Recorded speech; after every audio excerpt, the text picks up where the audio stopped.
The Wandering Soul Planet. This video is purely for entertainment and does not infringe on copyrights or laws. The rights to the novel and image belong to the original author. We do not claim ownership. Don't like waiting and want to listen to this fanfic in full now? Subscribe to our Patreon, where you'll find the best fanfics. Chapter 251, Fun at Night. Now let's go back to the owl. Last time, we talked about the owl thinking, bats always come out at night, why don't I go and chat with them to relieve my boredom? Thinking of this, the owl flew to the place where bats often go at night to play with bats. Not long after, Shisa saw a large group of bats catching mosquitoes by the woods beside a valley stream. It landed on a branch of a willow tree by the stream and said, "Hey, guys, come and rest for a while. You are always so busy, too hard, too boring. Hey, what do you know, you nosy owl? A full man doesn't know the hunger of a hungry man. We work so hard to fill our stomachs, there's nothing we can do," a bat replied. "Mosquitoes are so small, of course it is difficult for you to fill your stomachs. In my opinion, you can catch flies and eat them, won't you fill your stomachs quickly?" Shisa said. "You said you don't understand, but you still pretend to understand. Don't you see that our mouths are very small? How can we swallow flies that big?" the bat continued. "Wow. So that's how it is. I see. But if you can't eat big flies, then you can eat small flies," Zisu said again. "You said it very lightly. There are very few small flies. I'm afraid we will starve to death before we find them," the bat said. "In this forest, mosquitoes are the most numerous. They are everywhere. We can only eat them to fill our stomachs. Do you understand?" the bat continued. "Sorry to bother you. Then you can continue to be busy. I'm leaving," Zisu said and flew away in shame. When it returned to the forest again, it felt a little hungry, so it began to look for mountain rats all over the mountains and fields to eat. Suddenly, Zisu found a mountain rat crawling out of the grass beside the forest on the left front. The mountain rat looked around furtively, and it seemed that it was looking for something to eat, just like the owl's Isu. It saw a grasshopper sleeping in the bush, so it pounced forward, grabbed the grasshopper, put it in its mouth, and chewed it happily. Little did it know that the mantis preys on the oriole behind. This is the law in the primeval forest. Owl Shizo took advantage of the opportunity when the mountain mouse was happily enjoying its dinner, and quickly pounced on it. In an instant, it caught the mountain mouse while it was eating, and then flew into the air again. When Zisu brought a mountain mouse back to the branch, the mountain mouse actually spoke. "Grandpa Flying Cat, please let me go.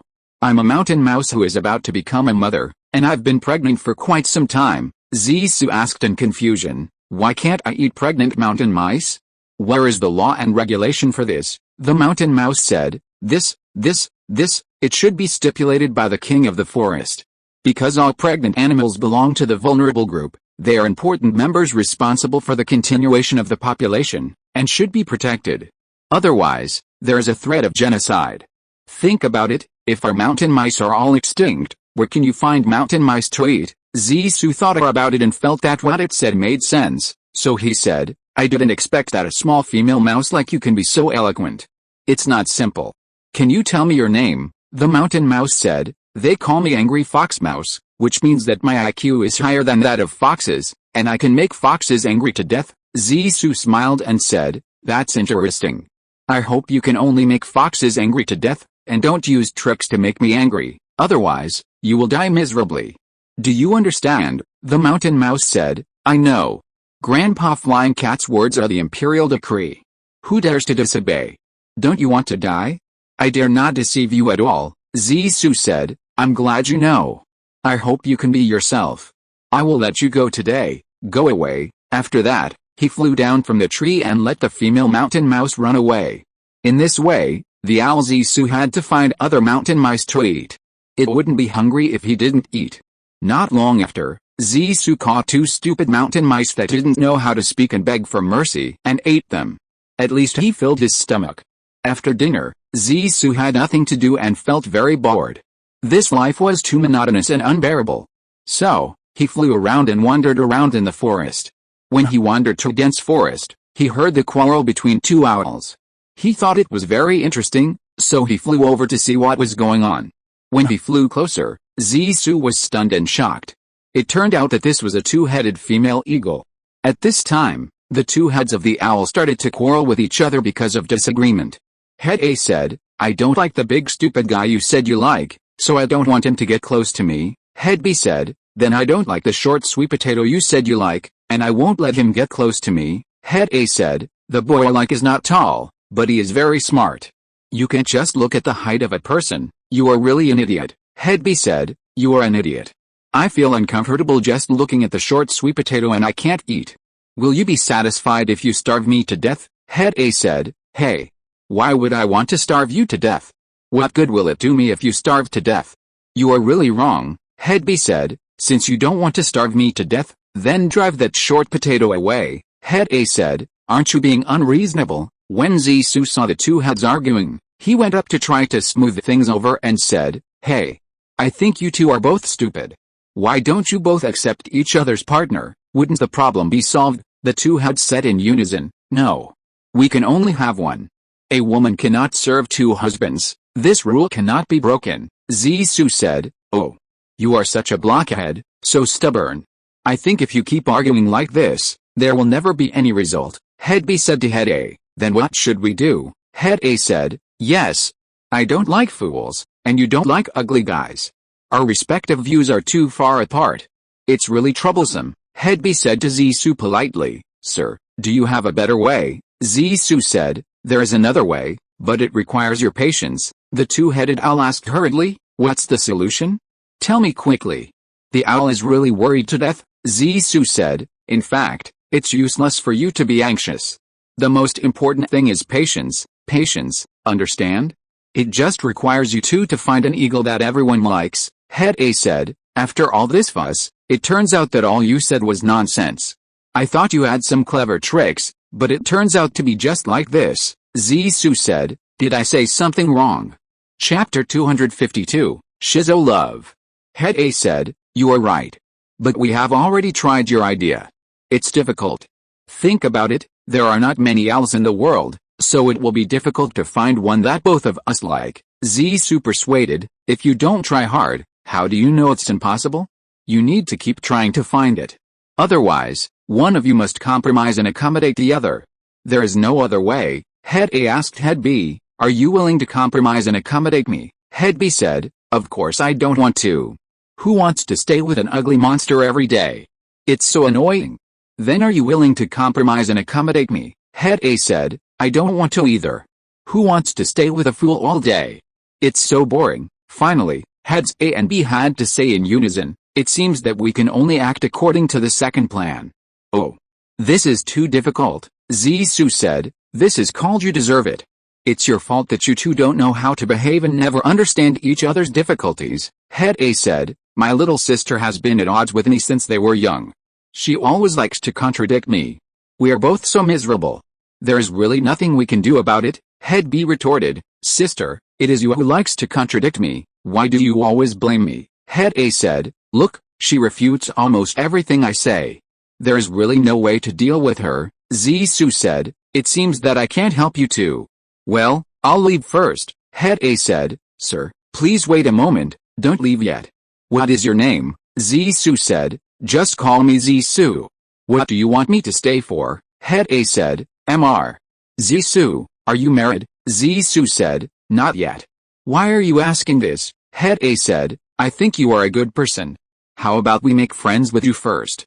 Sister, what do you think? Head B said, I don't hate this eagle very much, but I don't know what he thinks. Head A said, hey, young man, neither of us hate you. We may even like you.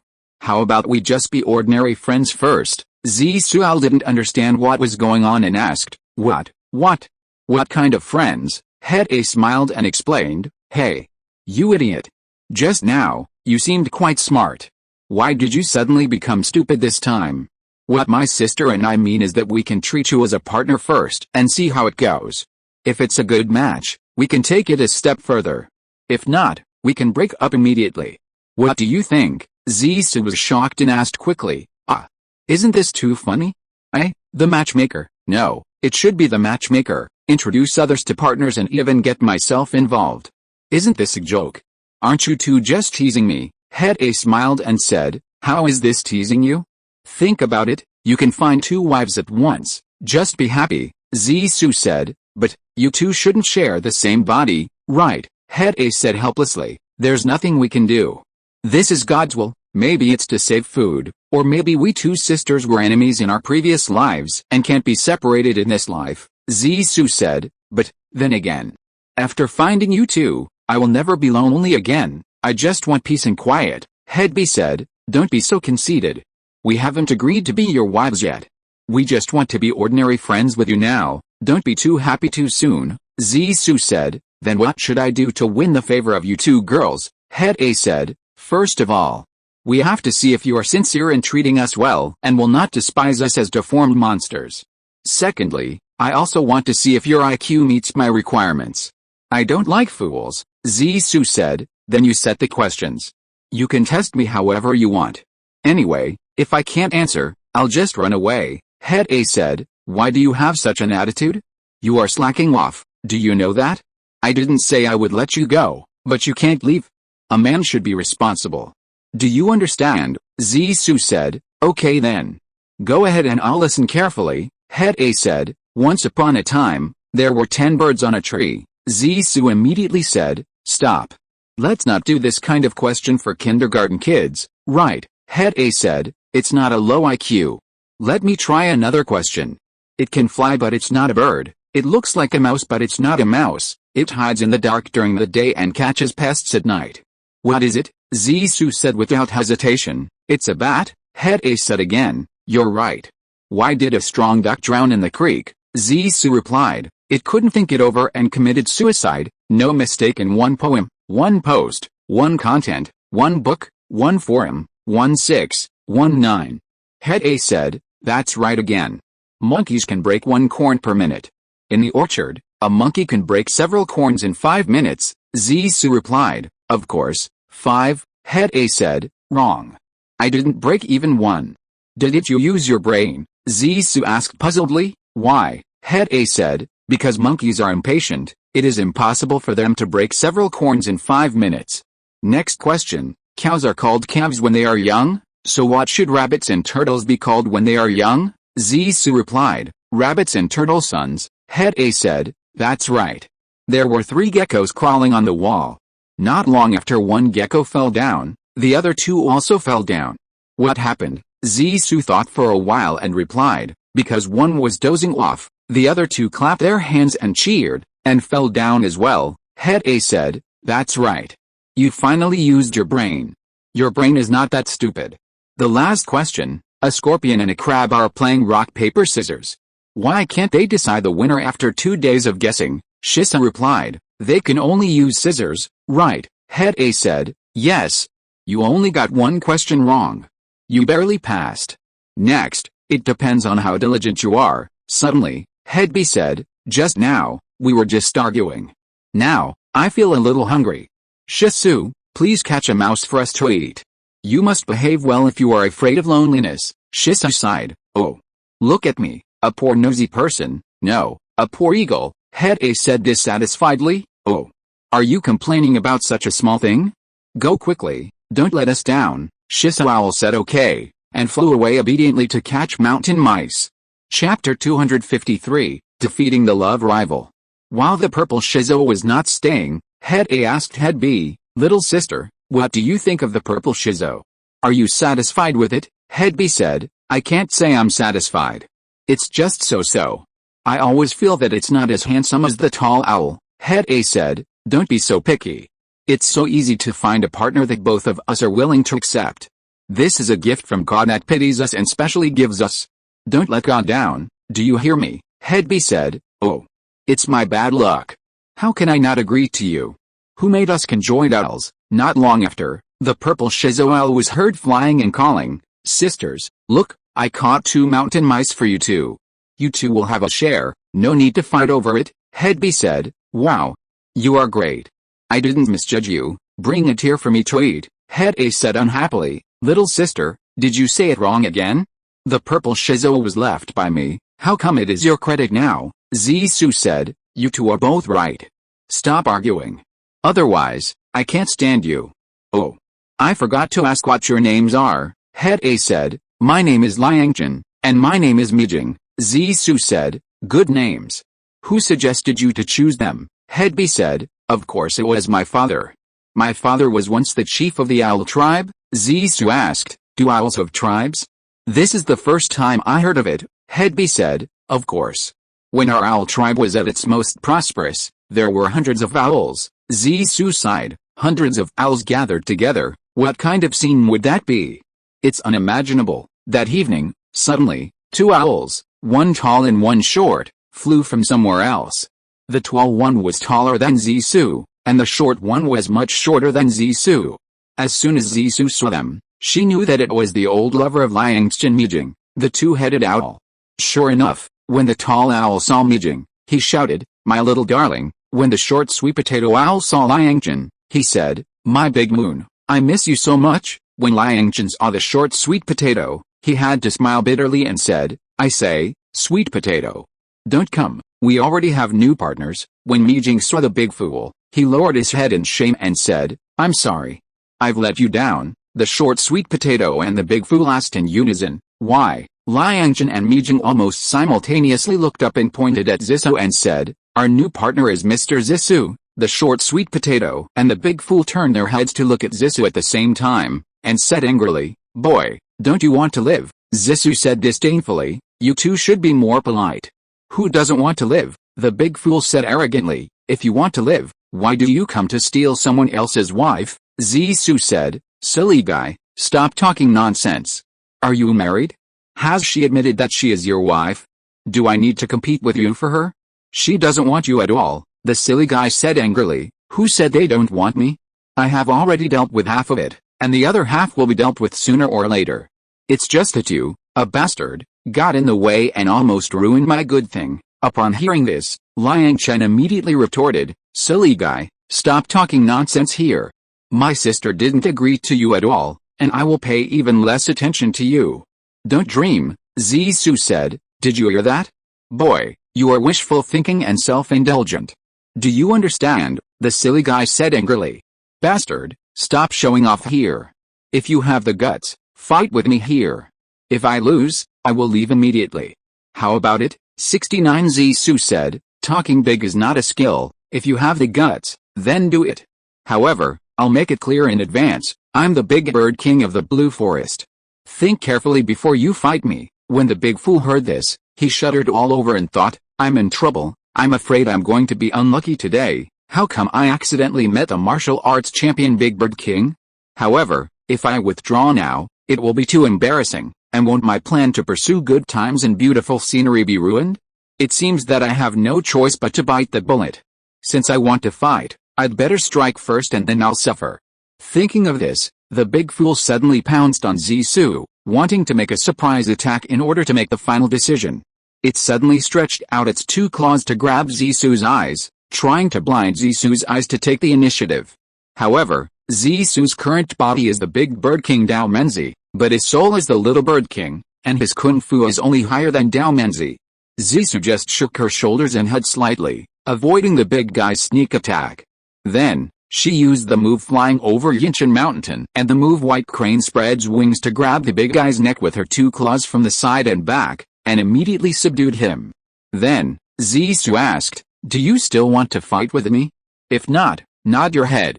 Otherwise, I will strangle you to death." At this time, the big guy was already scared and nodded quickly, saying, "I admit defeat. I quit from now on." From then on, Zisu Owl completely captured the heart of the two-headed female owl Good Time and Beautiful Scenery. Good Time and Beautiful Scenery often sings in the dead of night when the birds are quiet to express the love of the two sisters for Zisu. That night, the two-headed female owl started singing loudly after eating and drinking as usual. The song they sang was Little Apple.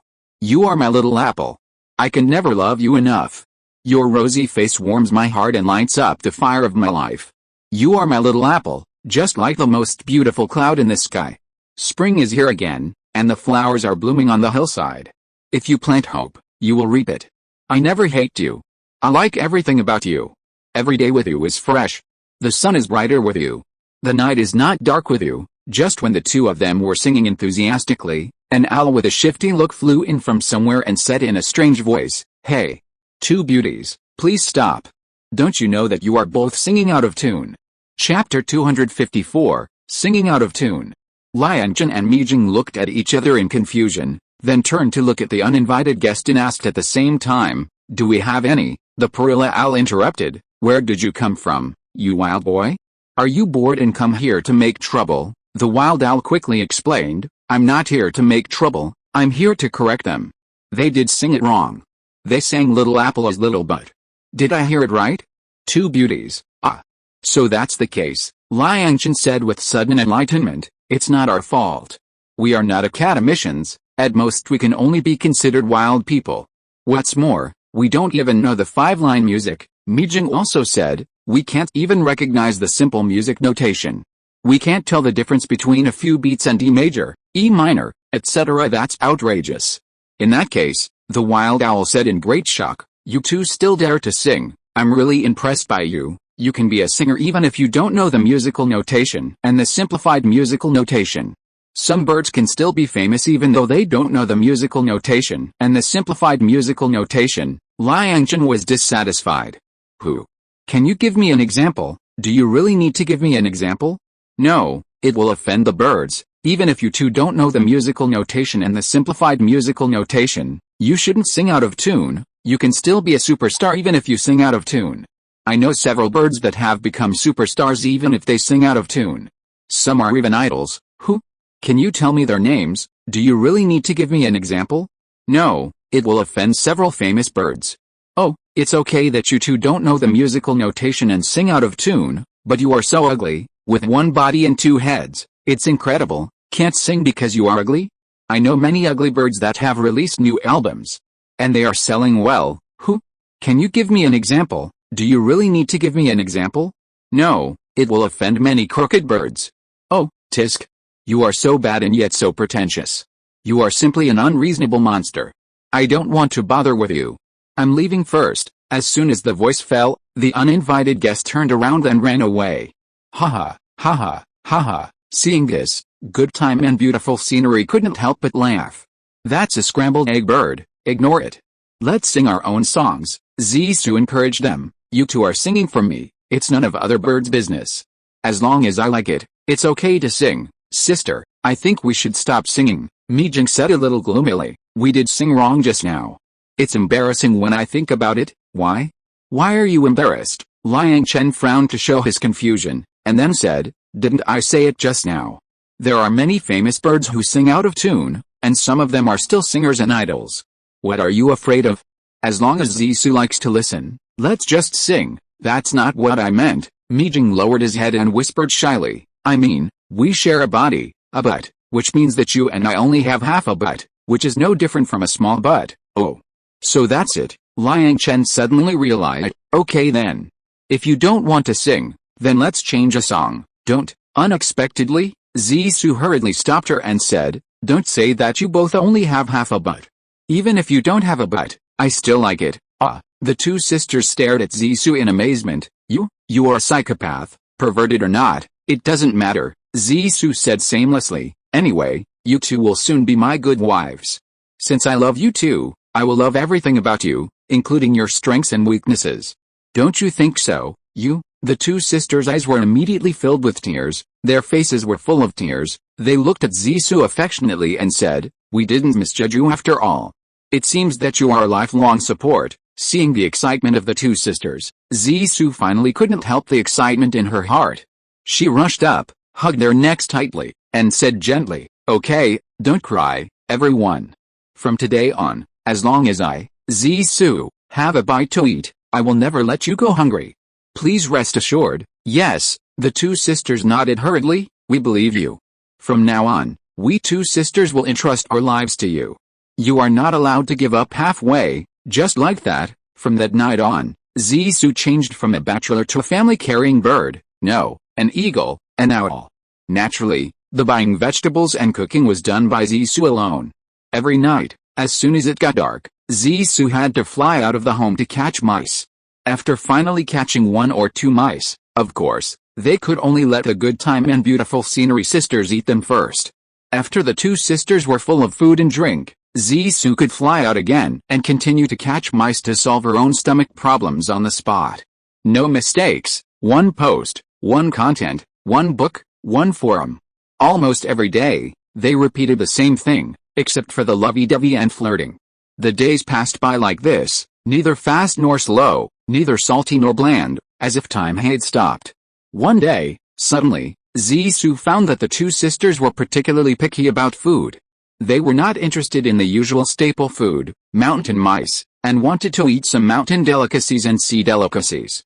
Zissou frowned and felt a little strange. After asking carefully, he found out that he was about to become a father. At this time, Zissou jumped 3 feet high with joy, and immediately rushed out crackling as if a dozen firecrackers were stuffed into his asshole, looking for food suitable for the pregnant woman of the owl within a radius of 10 miles, and was very busy.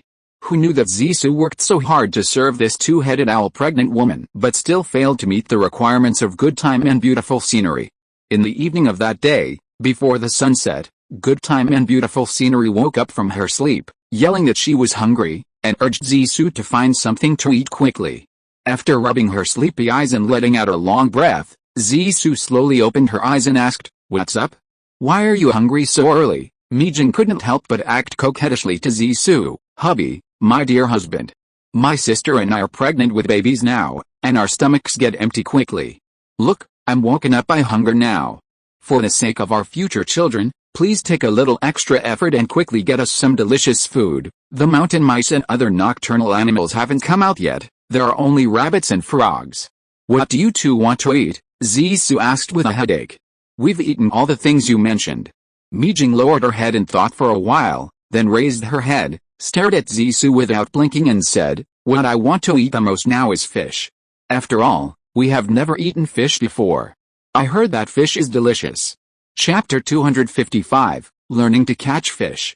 "My aunt," Zissou complained, "there are no rivers, lakes, ponds or streams nearby. Where can I get fish for you to eat?" "Don't worry," Mijing reminded Zissou seriously, "there is a small stream more than 30 miles southeast of here. There may be fish there." "Really?" Zissou said half doubtfully, "why haven't I heard of it? No wonder it's so far away." After a pause, he looked up at the sky, and then continued to instruct, "Then I'll go catch fish for you two. It's still early now, why don't you two sleep for a while? I'll wake you up after I catch a fish." Mijing said impatiently, "Don't worry about it, do what you should do. Go quickly and come back soon, okay? I'll go now." In response, Zissou turned around and flapped her wings to fly towards the southeast. "Sister, you are really good." Liangjun also woke up. "You actually made our husbands run around in circles. That's what we call Rosie can be taught." Mijing said proudly, "You don't even look at who is teaching him, you're going too far." Liangjun warned his sister, "Aren't you afraid that he will be scared away by the two of us?" "Sister, do you think so?" Mijing looked up and said thoughtfully, "I think Zissou is a serious and responsible man. He will never do that." "Hey, I hope you are not wrong." Liangjun didn't quite believe it. It's hard to say about men nowadays. Besides, accompanied by the sunset in the sky, Zissou kept flying in the direction pointed by Mijing, flying over forests and mountains. After finally finding the stream, he found that the water quality was very good and clear, and there was no fish at all. Maybe there will be fish in the lower reaches of the stream, Zissou thought, then I will fly a little further downstream. Thinking of this, Zissou took off from the stream without hesitation and flew towards the lower reaches of the stream. Flying and flying, suddenly, Zissou saw from a distance that there seemed to be a large animal playing in the water in the stream below. Hey! How strange! What animal came to the stream to play in the water at dusk? Let's go and have a look. Zissou thought so and flew over there. When he flew closer, he saw that it was a big brown bear splashing in the water, as if it was trying to catch something in the water. Could it be catching fish? Sure enough, when Zissou landed by the stream, he found that there were indeed many fish swimming in the water, and he couldn't help but be delighted. At this time, the big brown bear just caught a big fish from the water, and threw the fish on the shore, holding the fish tightly with its front paws, and then opened its big mouth to bite and chew the fish meat. Seeing the brown bear eating voraciously with relish, Zissou couldn't help but think, is this raw fish meat really so delicious? Can we owls eat raw fish? Although we used to eat fish when we were nowhere to run as humans, that was cooked fish. As for raw fish, we have never eaten it before. Zissou, who had never eaten raw fish, blinked and said in bear language, hey. Big Brother Brown Bear, is fish really delicious? Hearing Zisu's question, the brown bear seemed a little surprised. He paused, raised his head, and glanced around with alert eyes. Then he stared at Zisu with wide eyes and shouted, "Who? Are you talking to me, little thing? Who else but me?" Zisu said disdainfully, "What do you think? It seems that there are only two of us here." "What did you ask me just now?" The brown bear did not respond to Zisu's words, but asked back. "I'm asking you," Zisu quickly replied, "is the fish meat really delicious? Isn't it nonsense?" The brown bear glared at Zisu, as if Zisu was an idiot. "If the fish meat is not delicious, then why did I go to the water to catch fish with all my effort? Am I stupid?" "So, the fish meat is delicious." Zisu was not discouraged, and continued to ask questions. "Then tell me, what does it taste like?" "It's very fresh and tender, very delicious." The brown bear shook his head and said with a smacking mouth, "You eat one, and want the next one, eat the last meal, and want the next one." "Ah, really?" Zisu said excitedly. "It seems that I have to try it too." Seeing a half-foot-long fish swimming slowly in the half-foot deep water, Zisu immediately jumped into the air and pounced on the fish. When Zisu's eagle claws pounced into the water, the wave splashed, and with a burst of splashing water, the seemingly stupid little fish slipped away at an agile speed, making Zisu's pounce like drawing water with a bamboo basket. Zisu had to jump out of the water again, fly out of the water, and retreat to the shore. The first fishing ended in failure. Ha ha, ha ha, ha ha ha ha. Seeing Zisu's clumsy fishing, the brown bear couldn't help but laugh. He laughed for a long time, until he almost laughed himself into a choke. Then he said with a smile on his face, "Little guy, it's hard to catch fish the way you did just now." "Then, what should I do?" Zisu asked anxiously. "Then how do you say to catch fish?" "Fishing. This job seems simple, but in fact, there are tricks." The brown bear paused like a teacher teaching a primary school student, and then said, "It depends on whether you want to learn." "Of course I want to learn." "Can't you teach me?" "I can teach you, but you have to worship me as your teacher." Zisu listened to the brown bear's words of taking advantage of his seniority, and couldn't help but calm down and ponder. "Isn't it just catching a fish in the water? Is it that difficult? I don't believe that I, an eagle, can't catch a fish.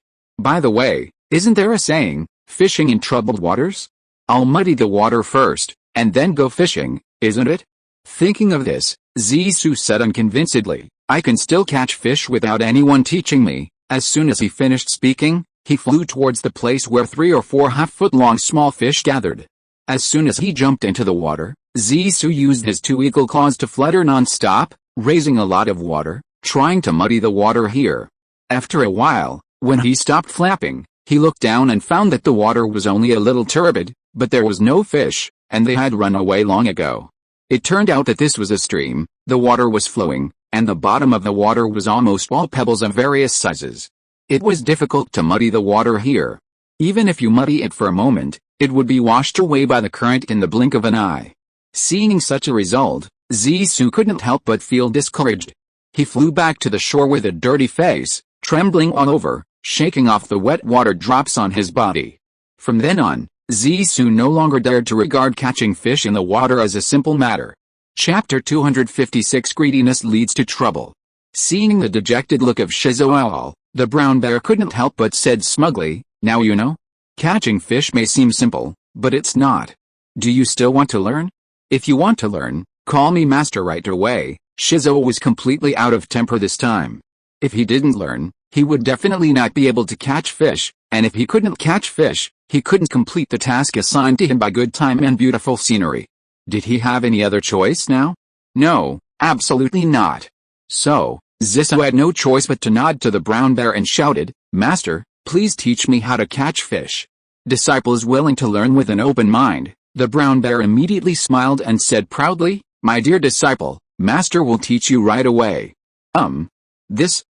Where do I start?" After a pause, the brown bear suddenly glared at Zisu and said, "Boy, you haven't told me, your master, what your name is. There are rules for everything. You have to register your name and an account first, then I can teach you. Otherwise, you'll run away. No, you'll leave with a pat on your butt. Oh, that's not right. You'll fly away with a flap of your wings, and I won't even know my disciple's name. Then I'll be at a loss." Zisu thought the brown bear was right and said, "My name is Zisu Owl. What's your name?" Master, seeing that Shisu is very well behaved, the brown bear was very satisfied and said, "Yes, I seem to have heard of the name Shisu somewhere. Now I can't remember it clearly, so I won't bother with it. Master, my previous name was Bufu Guan, but now I have changed it to Bufu Shu," Shisu said quickly. "Master, now we know each other and we are master and apprentice. Shouldn't you teach me how to catch fish?" "Yes, yes, yes," the brown bear nodded hurriedly. "Look at me, I almost delayed my business." After taking a breath, the brown bear shook his head and said, "First of all, you have to be familiar with the nature of fish, especially the nature of the fish in the stream in front of you. This stream mainly has this kind of fish called spotted pike, and it seems that no other fish have been found yet. Every spring, the females of this fish will swim here from far away to lay eggs. Each female will lay tens of millions of eggs. Gradually, these eggs will hatch, become small fish, and then slowly grow into big fish." The brown bear talked eloquently, but not all eggs can become small fish, and not all small fish can grow into big fish. "Why?" Zisu asked anxiously. "Are there more powerful creatures that will eat them?" "It's not other creatures that eat them," the brown bear continued, "but themselves.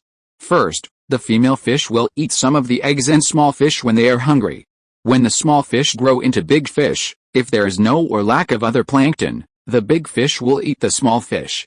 After such cruel competition, about 95% of the fish eggs will die halfway, and only a few will grow into big fish." "Master, you have said so much, but you haven't told me how to catch fish." Seeing that the sky was getting darker, Zisu said anxiously.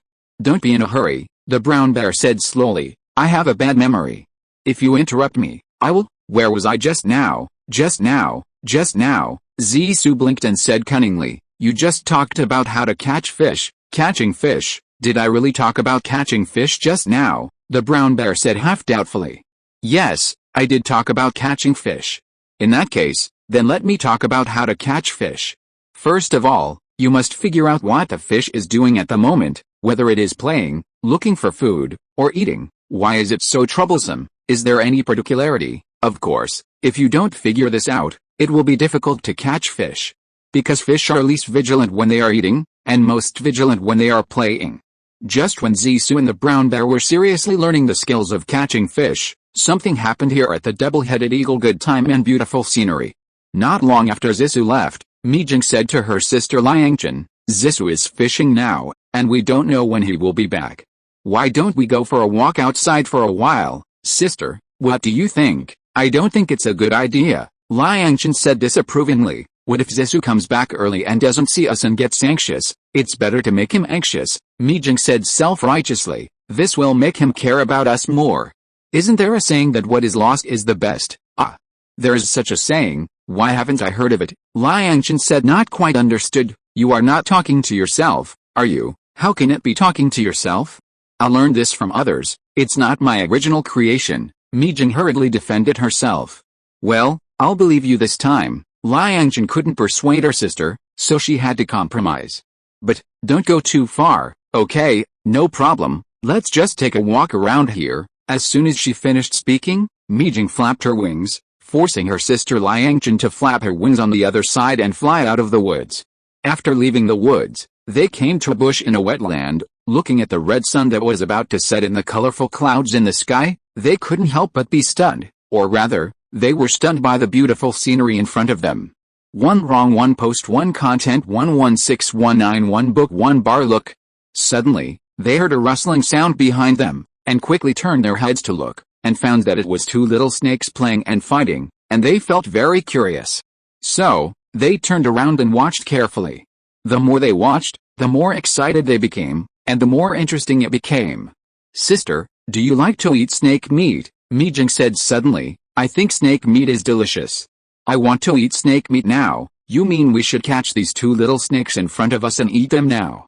You don't have a fever, do you?" Liangchen asked in some confusion. "You are full now, and when Zisu comes back with a fish later, can you still eat fish?" "Tisk, sister, you underestimate our stomachs now, don't you?" Mijing argued. "We are pregnant women now, and our stomachs are very big. These 2 little snakes in front of us, one for you and one for me, can only be our appetizers." "What you said seems to make some sense," Liangchen suddenly realized. "Then what are we waiting for? If we don't do it now, They will slip away. Okay, let's do it, after Mijing said. She and Liangchen joined hands and pounced on the two defenseless little snakes that were entangled in fighting. It is true that sisters are united and their strength can break gold. The two sisters bit a snake 7 inches with their mouths, and used their eagle claws to hold the snake's body tightly. Carrying it 5 meters in the air, and then threw the two little snakes hard, picked them up and threw them again. After just 2 or 3 times, the little snakes were dead. Then, the good time and beautiful scenery sisters skinned and decapitated the snakes on the spot, and ate them with relish. Just as they were wolfing down and enjoying this unexpected meal, the younger sister beautiful scenery suddenly felt something bite her leg, and it hurt so much, and then her legs and feet were paralyzed, and even half of her body, no, both of their entire bodies could not move. If you're listening to this novel on a channel other than Fanfic World, it means they downloaded and uploaded it without effort. We cordially invite you to visit our channel, Mundo Fanfic Novelis. There you'll find the original version of this story and you can explore many other novels of various genres. We're waiting for you to immerse yourself in a world of incredible novels. Chapter 257 Joining the Master. What happened? What was the thing that attacked Liangchen Meijing? I'm afraid Liangchen Meijing never dreamed that they would die in the snake's mouth right after eating the snake. This is really a blessing at any moment. It turned out that Meijing's leg was bitten by a big cobra. This was a female cobra. Just now, in the deep grass not far away, she saw the two-headed owl Liangchen Meijing killing her two beloved children, the two little cobras. The bloody and horrible scene made her furious, gnashing her teeth, her heart bleeding, and she hated the two sisters so much that she vowed to take revenge. I thought the two sisters would take the two little snakes away to eat, but I never thought that Liangchen Meijing was greedy for the sunset and wanted to enjoy the beautiful scenery while eating dinner under the beautiful sunset. Seeing this, the revengeful female cobra would not miss this God-given opportunity, so she very carefully approached Liangchen Meijing who was enjoying a delicious meal, and suddenly attacked when she was about to get close to the two of them within 2 meters. At lightning speed, she pounced over and bit Meijing's thigh fiercely, stabbing her sharp and poisonous teeth into Meijing's thigh meat, instantly injecting venom, and then quickly evacuated. This continuous action was done in one go, leaving Liangchen Meijing no time to react at all, and she was really worthy of being the best killer who was fierce and experienced. Liangchen Meijing died because of greed for food that he shouldn't eat and greed for seeing beautiful scenery that he shouldn't see, which made people feel sorry and regretful. When the two sisters died, Zissou was fighting a war of words with a brown bear over how to catch fish. After the brown bear told Zissou some details about catching fish, he demonstrated by catching a half-foot-long spotted pike from the water, asking Zissou to follow his example and catch one to try. Zissou followed the instructions and tried to catch fish several times, but failed. It was not because Zissou was too stupid, but because Zissou could not judge the state of the fish and grasp the rhythm of fishing. Finally, in order to save time, the brown bear refused to admit defeat and caught 2 half-foot-long fish for his unpromising apprentice and let Zissou take them away. In this way, Zissou grabbed a fish in one hand, eagle claw, and hurried back, and returned to his new house, the beautiful scenery eagle's nest, with satisfaction. However, when Zissou returned with a full load, he did not find the two of them in the eagle's nest of the double-headed eagle. He never dreamed that they had gone to the hell to report at this time. There was no other way, so Zissou had to put down the 2 fish he had finally caught, flew out of the woods again, and looked for the 2 sisters Liangchen Meijing. About half an hour later, Zissou found Liangchen Meijing on the grass beside a bush, but when he pounced on them, he found that they had been dead for a long time and their bodies were cold. Suddenly, Zissou felt dizzy, and the feeling of pain and sadness almost made him faint on the ground. Finally, he struggled to get up, looked around, and found the fragmented bodies of the 2 little snakes. Then he carefully looked at the whole body of Liangchen Meijing, and finally found the marks of snake bites on the thigh of Meijing. After thinking about it, he roughly guessed what happened. Now, the sky has completely darkened. Although this is very suitable for the owl, the painful mood of being widowed for no reason makes Zissou have no appetite at all, and he doesn't want to do night activities such as catching mountain mice. He just wants to go home. Returning to the new house, the new home that Zissou has lived in for a short time, makes it feel more lonely and painful. Zissou felt like he had eaten cactus root, and he was in great pain. I just lost Zitter, and the wound healed not long ago, and now I lost my newlywed wife. Why is my life so bitter? Unexpectedly, being an animal is much more painful than being a human. Then should I go to avenge my dead wife? Oh. When will this revenge end? Besides, I guess the poisonous snake that bit Liang Chen Mei Jing to death is also eager for revenge. Forget it, I'd better leave this sad place as soon as possible. Thinking of this, Zisu flapped his wings and flew into the air, rushing out of the woods. As he flew, he suddenly thought of a question: where should I go? Where is my home? While thinking and flying, he soon thought of going to the Master Never Give Up, to the place where he caught fish just now, and to the brown bear. When Zisu Owl flew to the stream panting, he found that it was quiet here, with silence, except for the occasional calls of frogs. Obviously, the cheap master that Zisu had just met had already left here and went back to sleep. At this moment, Zisu, who had no relatives and had just lost his newlywed wife, felt sad and desolate. Silence, sadness, helplessness, pain, etc. These emotions don't matter, they are all temporary and will soon pass. What Zisu needs to consider most now is what to do tomorrow. Should he continue to wait for the cheap master to hang out with him, or find another place to go? After thinking for a long time, he decided to wait for the master here temporarily. If he doesn't come in 1 day, he will wait for 2 days. If he doesn't come in 2 days, he will wait for 3 days, until he comes. For the time being, he will live with him as a partner, and we will talk about the future later. In this way, Zisu stayed nearby for almost 3 days. Until the sun was about to set on the 3rd day, the brown bear, Zisu's master, swaggered over and dawdled. When he came to the stream, he planned to start his old business again, catching fish on the spot and eating them right after they were caught. At this time, Shisu was still snoring on a tree beside the stream. Owls sleep during the day and work at night. The loud snoring immediately attracted the attention of the brown bear. He looked up and looked around. Soon, he found an owl sleeping on a tree on the other side of the stream. Bunishu felt very curious, so he waded across the stream and came to the other side.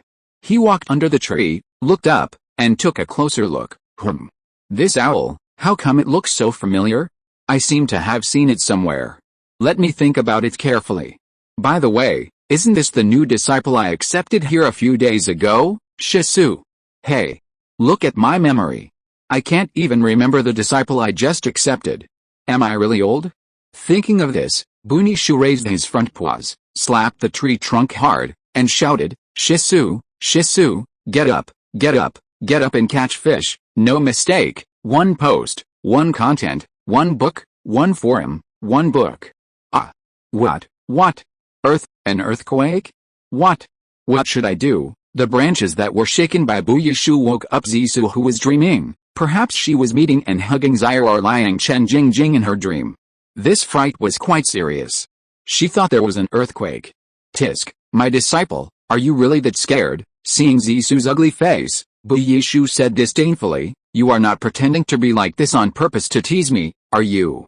Chapter 258, Meeting Again. Ah. Master, it's you.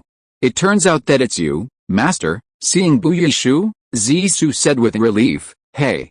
Master, you don't know, I was just having a dream. I dreamed that my wife and I were living happily together, and my little cutie Mijing was still being petty with me, blaming me for coming home late. Suddenly, I found that the trees around me were shaking violently. I thought there was a big earthquake. So, it woke me up, so, I disturbed your sweet dream. Buyishu scratched his head with his right front paw awkwardly. I'm so sorry, hey. It's okay, it's just a dream. Zisu blinked and forced a smile. Actually, since I met you that night, I have been waiting for you nearby. Ah. Waiting for me, why? After a pause, the brown bear said thoughtfully, You don't think the fish is delicious, and you want me to catch 2 more fish for you, hey. Master, to be honest, Zisu said with a sad face, in fact, I didn't eat any of the 2 fish you caught for me that night. I threw them all at home and wasted them. Ah. Why? Brown Bear asked with a puzzled look on his face, then shook his head and said, Little guy, now I really don't understand what you are thinking, Master, you don't know, Zisu said painfully while crying. That evening, I came here to catch fish, not because I wanted to eat it myself, but because my wife wanted to eat it. But when I brought back the 2 fish you caught for me, my wife was bitten to death by a poisonous snake. Oh. Poor child. The unyielding brown bear felt deep sympathy and comforted Zisu. This is fate. Be patient and accept my condolences, master. I'm a bachelor now. Zissou put away his sad face, looked at the brown bear with hope and said, I think I will follow you from now on. Do you think it's okay? Want to hang out with me? Tisk, little thing, the unyielding brown bear said in surprise. You are an eagle and I am a bear. Although you are my apprentice, our living habits are different and too big. You fly in the sky and I crawl on the ground. You sleep on trees during the day and I sleep in caves at night. In this situation, do you think we can live together? I don't care, I just want to be with you. Zissou was unwilling and deliberately played tricks. You are my master, it is only natural for me to be with you. Isn't this nonsense? You kid, hey, the unyielding brown bear had to patiently enlighten him. It's not that I don't want to take you in. It's mainly because our living habits are too different and we can't be together, and I'm used to living as a bear, and I don't want anyone to disturb my life. Do you understand? In that case, I won't force it. Zissou had to compromise and said, then you have to agree to one of my minimum requirements. What request? As long as it's not too excessive, I will try my best to meet your request. The unyielding brown bear seemed reluctant to say, go ahead. Let me hear what the request is. It's not a special request. Zissou lowered her head a little embarrassedly. I just want you to come to this creek to catch fish every evening, and we can have a good talk and chat. Oh. You kid really knows how to make difficult questions. The unyielding brown bear couldn't help but smile bitterly. Actually, your request is not high, nor is it low. The reason I say that is because I, a bear, am lazy, like to sleep, and often forget to eat. Although I like to eat fish, I am too lazy to go down the mountain. When I am hungry, I crawl out of the cave and find some bamboo leaves, fruit roots, sweet potatoes, or even ants on the ground near the cave to fill my stomach. I am too lazy to go down the mountain to catch fish every day. So, master, the cave you live in is far away from here? Zissou asked curiously. It's not too far, only about 10 miles. After saying this, Unyielding was stunned, and then he spoke again. Why, you want to live in the cave too? No, master, Zissou explained hurriedly. I was thinking, if I haven't seen you come down the mountain for several days, I will go to call you. You don't have to call me. I will naturally come down the mountain by myself when the time comes. Unyielding frowned and said, you've said so much nonsense. It's almost dark, I should go fishing, otherwise, it will be troublesome if I go back too late. What's the trouble? Zissou asked puzzledly. Master, do you want your disciple to help you solve these troubles? Hey. I'm just afraid of being bitten by snakes, the brown bear said casually. At night, it's pitch black and I can't see, and we, a blind bear, are even more afraid of the dark. After that, he turned around, walked towards the stream, and began to prepare to catch fish. Wait, master, Zissou hurriedly called the brown bear and said, it doesn't matter if you can't see at night. You have me, your apprentice. The more night falls, the clearer I can see. What's more, I'm an expert at catching snakes. How about I be your guard tonight? Wow. I forgot about you, my apprentice. The brown bear patted his head happily and said, look, my brain. Then it's settled. You will be my guard tonight. I promise that I won't be bitten by snakes. I will catch fish for you and treat you to fish. No, master, I think I should catch fish myself. That's good too. You should learn a skill to survive. In a blink of an eye, the master and apprentice, the bear and the eagle, jumped into the water and began to attack the poor fish, preparing a harmonious fish dinner. Of course, the master is the master after all. In less than 20 minutes, the brown bear caught 3 fish and threw them onto the shore. It took a lot of effort for Zissou to finally catch a small fish less than half a foot long. However, this was also the first fish it had caught since it was reborn as an owl. It was really a cause for celebration. Soon, the master and apprentice held a unique live fish dinner party by the stream. They ate with relish. The brown bear devoured the food, and Zissou also savored it carefully. Although he had just lost his mate and didn't have much appetite, after all, it had been several days, and his stomach had been so hungry that his chest was sticking to his back. He really couldn't stand it. At this moment, he could eat anything, let alone such tender and delicious raw fish. As he ate, Zissou imitated the brown bear and ate a lot. He quickly finished the small fish, but still felt that it was not enough, so he jumped into the water and caught another fish. In less than a quarter of an hour, Zissou finally caught a bigger spotted pike than the previous one. He was so excited that he flew back to the shore with cheers and started eating again. This unique fish feast was a great success. The master and his apprentice enjoyed themselves and laughed continuously. However, it was getting late and the brown bear was anxious to go home. After all, it still had more than 10 miles to go at night. Since he had already promised the brown bear and wanted to hang out with it, Zissou had to escort his master home happily. Chapter 259 Happy Eagle Bear. Fortunately, 2 moons, one large and one small, rose early in the night, illuminating the mountain road almost as well as during the day. Otherwise, Zissou was really worried whether the blind bear master could find the way home. Along the way, Zissou did his best. Every time he walked a section of the road, he perched on a tree on the roadside in front of him and used his sharp night vision to carefully observe the road and the surroundings to see if there were any dangerous things such as poisonous snakes and scorpions. Once he found them, he would immediately pounce on them and kill them as soon as possible, thus ensuring the absolute safety of the master.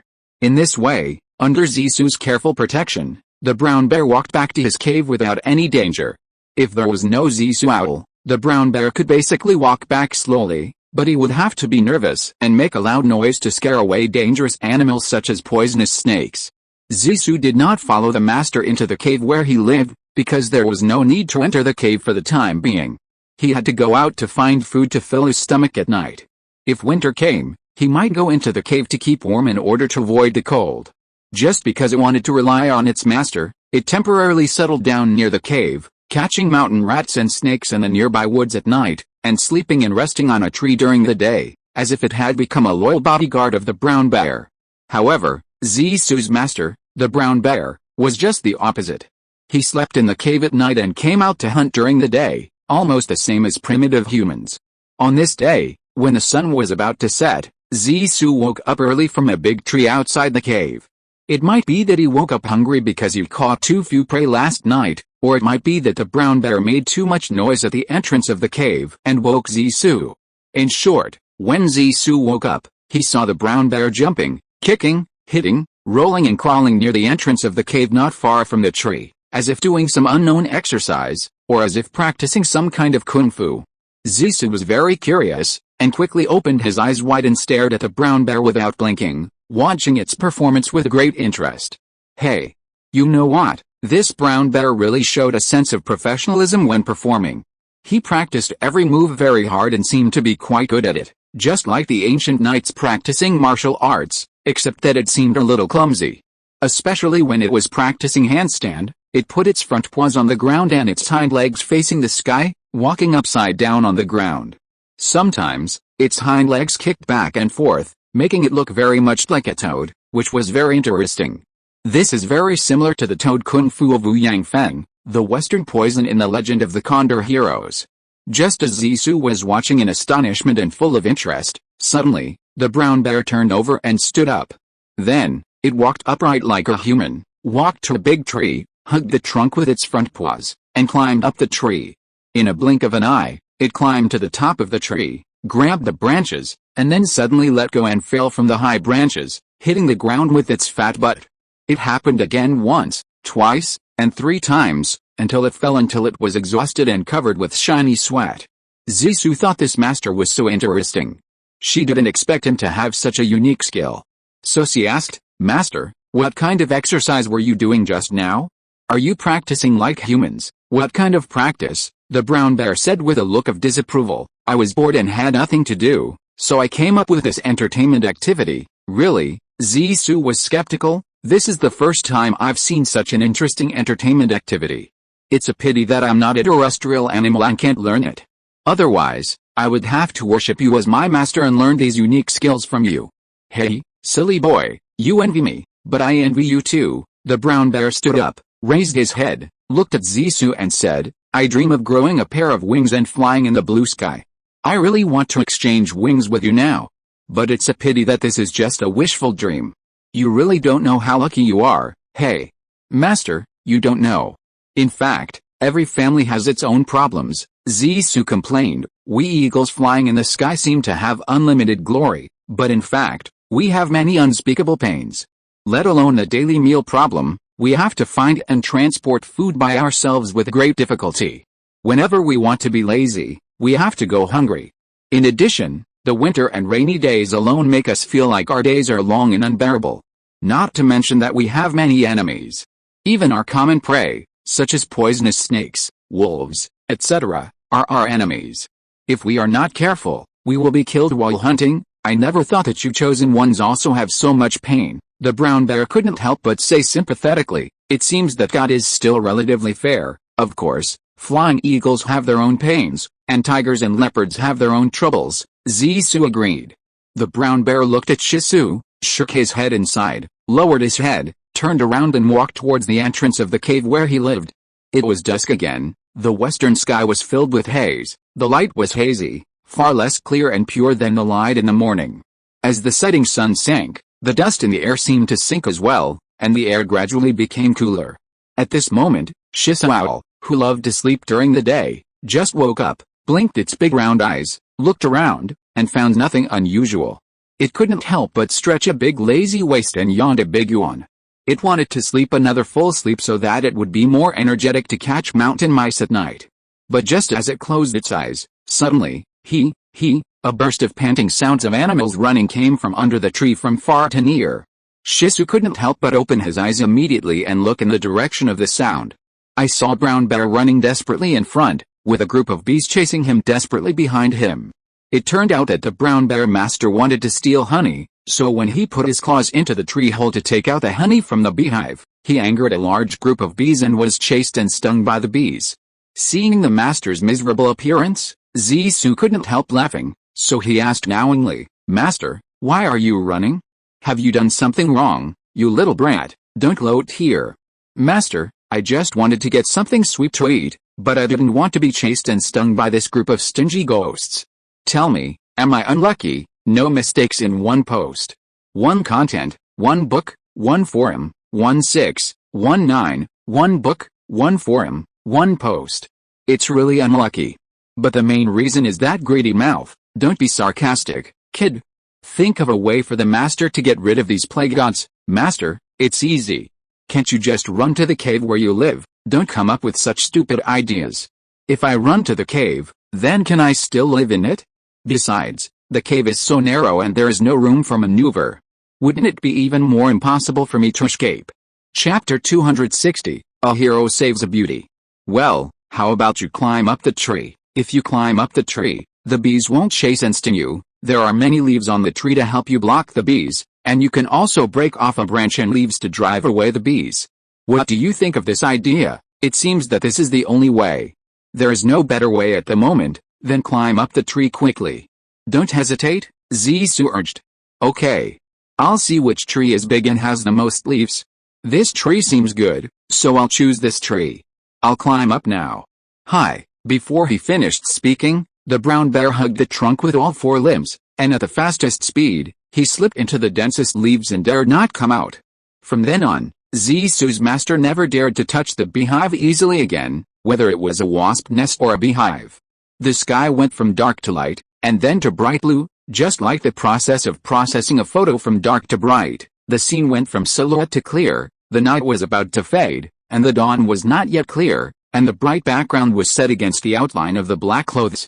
But just when it was dawn, a series of bear calls suddenly came from the eagle's nest of the Shizu owl. Help, help, help. Shizu, who had just closed his eyes and was about to fall asleep, suddenly opened his round eyes and looked around.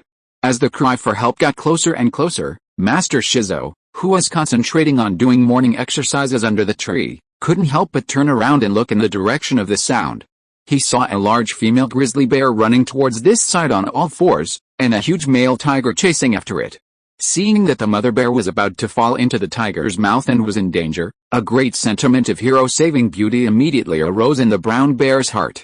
Master Zissou stepped forward at the critical moment, rushed forward, blocked the male tiger's way, and protected the mother bear behind him, and shouted to the tiger, "Stop, what do you want to do?" The tiger found that a brown shadow suddenly appeared in front of it, blocking the way and shouting at it. He was stunned and stopped immediately. After a closer look, he found that it was a brown bear. He couldn't help but get angry. "Boy, are you tired of living? How dare you block the way of Grandpa Tiger?" The brown bear heard it. "Hey, this tiger has a bad temper. He dared to get angry at me. I have to show him my two hands, otherwise, He doesn't know that the horse king also has 3 eyes. Thinking of this, the brown bear roared, "Watch me!" As soon as the voice fell, he pounced on the ground, with his front paws on the ground and his hind feet facing the sky, doing a handstand. The tiger first heard the brown bear roar and thought the bear was going to attack, so he quickly took 2 steps back and got into defensive posture. But then he found that the bear was just doing a handstand. He asked in confusion, "What are you doing? Why do I feel that you look like a toad? You don't think that you can scare me away and complete your feat of hero saving the beauty?" The brown bear quickly turned over and stood up like a human, looking at the tiger nonchalantly and said, "Then what do you want to do in order to let this lady go?" The tiger said firmly, "This is absolutely not possible, because she is the target designated by my wife. If I don't catch her, I can't complete my mission." The brown bear asked in confusion, "Are all men so afraid of their wives?" The tiger said without hesitation, "Of course, she is a tigress. If I'm not afraid of her, who should I be afraid of?" The brown bear thought for a while and said, "That makes some sense. Then, may I ask, brother tiger, what is the reason that made your husband so angry and insisted on taking this lady away?" The tiger was furious and said, "It was this female thief who tried to steal my daughter.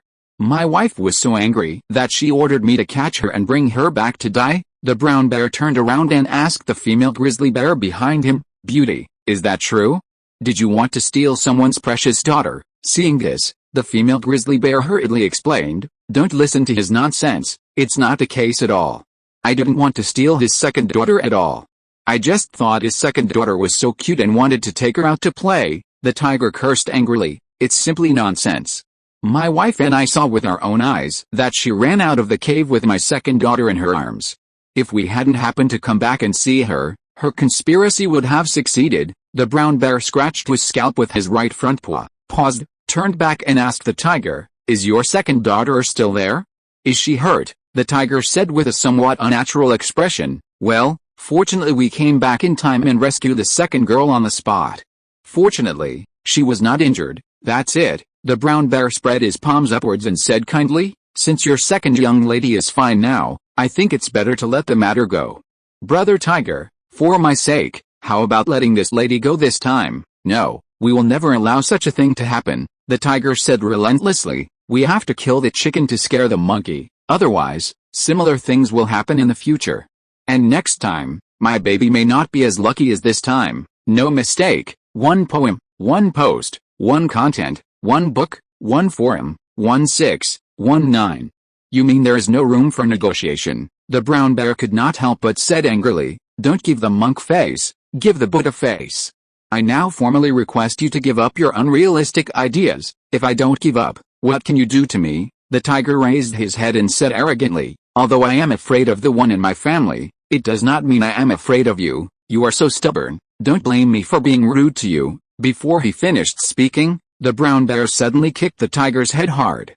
The tiger quickly tilted his head back and barely avoided the sudden attack. Almost at the same time, he showed his fangs and prepared to counterattack. However, the brown bear's master Shih Tzu first kick was actually a feint, and the swift punch that followed was the real move, and this move hit the tiger's chin, who had no time to dodge, and knocked the tiger to the ground and rolled twice. But just before the brown bear was about to pounce, the tiger suddenly stood up with a squeak, opened its mouth and bit the brown bear's shoulder, causing the brown bear to fall to the ground in pain. Seeing that his master was in trouble, Zisu, who was standing on the tree watching the excitement, naturally would not stand idly by. He suddenly pounced on the tiger, and at the moment of flying over the tiger's head, he stretched out his sharp eagle claws to grab the tiger's eyes. A black shadow suddenly fell from the sky and pounced on his head. The tiger was immediately startled and immediately released the fangs that were biting the brown bear, and rolled on the ground, narrowly avoiding the owl's trump card. However, Zisu did not intend to let this stubborn tiger go. Then, flapping his wings, he began to attack the tiger from a high position, and the target of the attack was locked on the tiger's eyes. Chapter 261, A Beautiful Full Moon. Every time the tiger tried to bite or pounce with its claws, it failed because Shih Tzu dodged it cleverly every time. You know, Shih Tzu is the famous bird king in the Blue Forest, a real martial arts double champion. It is not easy to deal with this tiger who has never practiced martial arts. After several failed counterattacks, the tiger was really shocked and scared, because Shih Tzu almost blinded its eyes several times. In fact, Shih Tzu didn't really want to blind the tiger, but just wanted to scare it away. Gradually, the tiger couldn't resist anymore and finally had to choose to flee. Who wants to be a blind man? Shih Tzu won a great victory in the first battle with the tiger. At the same time, this was unexpected for Shih Tzu himself and his master, the brown bear. Of course, the female grizzly bear was overjoyed and grateful to the master and apprentice. Seeing the female grizzly bear showing affection to her master, the brown bear, Zisu said, "Master, look how pitiful this beauty is. Being chased and bitten by a tiger, how dangerous it is. If we hadn't come to protect her, she would have died long ago. Now she has nowhere to go, and I see your cave is quite spacious, so how about letting her live with you?" That's right, the female grizzly bear said hurriedly. "This little brother is absolutely right. Please, big brother, I really have nowhere to go. What's more, if I leave you too, I may die at any time. Big brother, please do a good deed to the end and take me in." Well, the brown bear frowned slightly, scratched his scalp, and said, "It seems that this is the only way, yet. Big brother, you are so nice. I love you so much." As soon as the voice fell, the female grizzly bear rushed forward, hugged the brown bear, and stretched out her gentle and wet tongue to lick and kiss the brown bear's cheeks, neck and ears. The eagerness of intimacy seemed to be kissing her darling. Seeing this blushing scene, Zisu felt like a huge light bulb, very annoying, so she quickly covered her eyes with her wings and said, "Master, I didn't see it."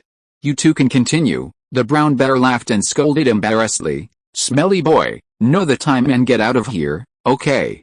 I should go to bed too. I wish you two endless happiness." As soon as the voice fell, Zisu flapped her wings and flew back to her eagle's nest to sleep and dream her sweet dreams. From then on, the female grizzly bear lived with a male brown bear. The two of them came and went, and they fell in love with each other.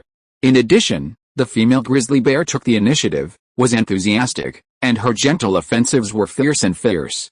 Soon, the brown bear could not resist and surrendered. After the two of them had a happy marriage, some time passed. The female grizzly bear became pregnant, and the brown bear, who was about to become a father, became even busier. He was busy looking for food all day long. He had no time to do morning exercises or toad exercises.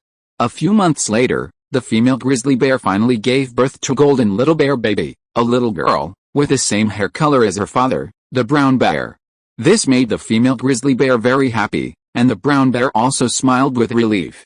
The hard work of the past few months was finally not in vain. The Parilla owl also flew to congratulate and bless. After the baby was born, the brown bear was still very busy. The mother grizzly bear felt a little guilty. After feeding the baby, she would go out to look for food. Whenever this happened, she would wake up Shih Tzu without any hesitation and call her to take care of the baby who was sleeping soundly after feeding. Although Shih Tzu's sleep was disturbed, she didn't care at all. Instead, she was very happy to take care of this very cute little guy. After all, this furry and soft golden thing was so cute and fun to watch. It was also a kind of enjoyment to watch it. Besides, as a wild animal, there were no other entertainment activities, such as TV, movies, opera, concerts, temple fairs, dances, computers, internet access, mobile phones, picture books, etc. So, being a temporary babysitter for such a cute and pitiful little bear baby was also a good choice. That afternoon, when the sun was about to set, Shih Tzu came to look after the baby on behalf of the mother grizzly bear. At this time, the little guy was almost 1.5 months old, and he was as round as a ball and as big as a basketball. Human babies open their eyes soon after they are born, but bear cubs cannot open their eyes within 1.5 months after they are born. During this period, they will feed with their eyes closed and fall asleep after feeding. Just as Shih Tzu was staring at the little guy in a trance, suddenly, its closed eyes slowly opened, and they were watery, like two crystal black grapes, looking at Shih Tzu curiously. Oh, Shih Tzu suddenly realized that it was 45 days old. Seeing this, she was very surprised and quickly stretched out her wings to gently hug it into her arms and stroke its back.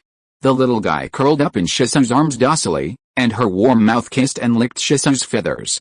Obviously, the little thing has regarded Shih Tzu as its mother. In the past, animal behaviorists on our planet have shown that the first thing that many animals see after birth is of great significance. Just like the exposure of film negatives, it leaves a permanent impression deep in the memory and cannot be reversed. Animal behaviorists call this phenomenon cast memory. Many animal cubs often regard the first moving thing they see as their mother, and the first surrounding environment they see as their home. Someone once did such an experiment. When a nest of chicks was about to hatch, the old hen was taken away and a toy duck was placed next to the chicken cooperative. The toy duck was equipped with a miniature recorder that would make simulated hen calls. As a result, after the chicks hatched, they all regarded the toy duck as the old hen, followed behind, and slept next to the toy duck at night. After the real old hen was returned to the chicken coop, even if her voice was hoarse, no chicks paid attention to it. No mistake, one post, one content, one book, one forum, 1619, one book, one forum, one look. When the chicks grew up, they still had warm memories of the duck toy. Once the duck toy was taken out and the chicks imitated the hen's call, they would gather around the duck toy, clucking softly, nodding like pecking at rice, and greeting the duck toy warmly. Sure enough, after the mother grizzly bear came back, the chick ignored its mother and reluctantly got under the wings of Shizuo to keep warm. Seeing this, the mother grizzly bear stretched out her paws and hugged the chick into her arms. She found that it had opened its eyes and said in surprise, "Wow. Good guy. Baby, you finally opened your eyes. Mom is so happy. Come, Mom will feed you," unexpectedly. The chick danced with all four limbs, struggled hard, and kept shouting yeah, as if to express its strong protest. The mother grizzly bear was very puzzled by this and without hesitation, she grabbed the little guy by the back of the head, pressed it to her full chest, and force-fed it milk. The little guy struggled desperately at first, but soon he smelled the very familiar fragrance of milk, and as he drank the milk he drank every day, he gradually calmed down and stopped resisting. Chapter 262, Nighthawks Fly South. Since then, although the little fellow likes both Shizuo and the mother grizzly bear, he still has some feelings towards her, especially towards his biological father. This makes the brown bear very depressed. If Shizuo is not present, the little fellow is still quite affectionate to the mother grizzly bear, willing to let the mother grizzly bear hold him and drink her milk. But as soon as Shizuo appears, he will immediately break away from the mother grizzly bear's arms, always crawling under Shizuo's wings, pouring his hazy feelings on Shizuo. Every time he sees his baby like this, the mother grizzly bear says to Shizuo with jealousy, "Since my girl likes you so much, I think you should just be her godfather. What do you think?" Okay, Shizuo can't help but be overjoyed, and hurriedly said, "I'd love it." "No. I don't agree." Unexpectedly, the brown bear suddenly stood up and objected. Why don't you agree? Are you sick?" The mother grizzly bear looked at the brown bear in confusion and said, "I don't agree, I just don't agree." The brown bear shook his head very stubbornly, took a break, and said, "Don't ask so many questions. In short, I just don't agree. Don't forget, Zissou saved your life. Saving your life is equivalent to saving our lives. He is our savior." "Well, that, of course I won't forget. But, these are two different things." "What two different things?" "I think you have something to hide. I know what's going on. I'm leaving," Zissou suddenly interrupted, and then flapped his wings and flew away. Now Zissou can roughly imagine why the brown bear doesn't want Zissou to be the little guy's godfather. First, the little guy's eyes are not as good as Zissou, the outsider, which makes the brown bear very envious and jealous, and even a little hateful. Zissou often flies into the cave to see the little guy, which also makes the brown bear feel that it disturbs its family life. Second, the brown bear is the little guy's biological father, and Zissou was originally his apprentice. If Zissou is now the little guy's godfather, then the master and the apprentice are not equal, right? This is unacceptable to the brown bear. Third, since the little guy opened his eyes, he has always loved to stick to Zissou. Secondly, when he was feeding, he would also get into the mother grizzly bear's arms, and never pay attention to his biological father. This made the brown bear feel very frustrated and lost, and therefore wanted to find a reason to drive Zissou away so that he could replace her. Now that there is such a good opportunity, he will naturally not let it go. This is the main reason. Finally, Zissou thought that the above 3 points might be the important reasons for the cracks in the relationship between the brown bear and him. From then on, Zissou didn't want to stay near the brown bear's cave. Now this cheap master is no longer the master he used to be. He wants to fly away.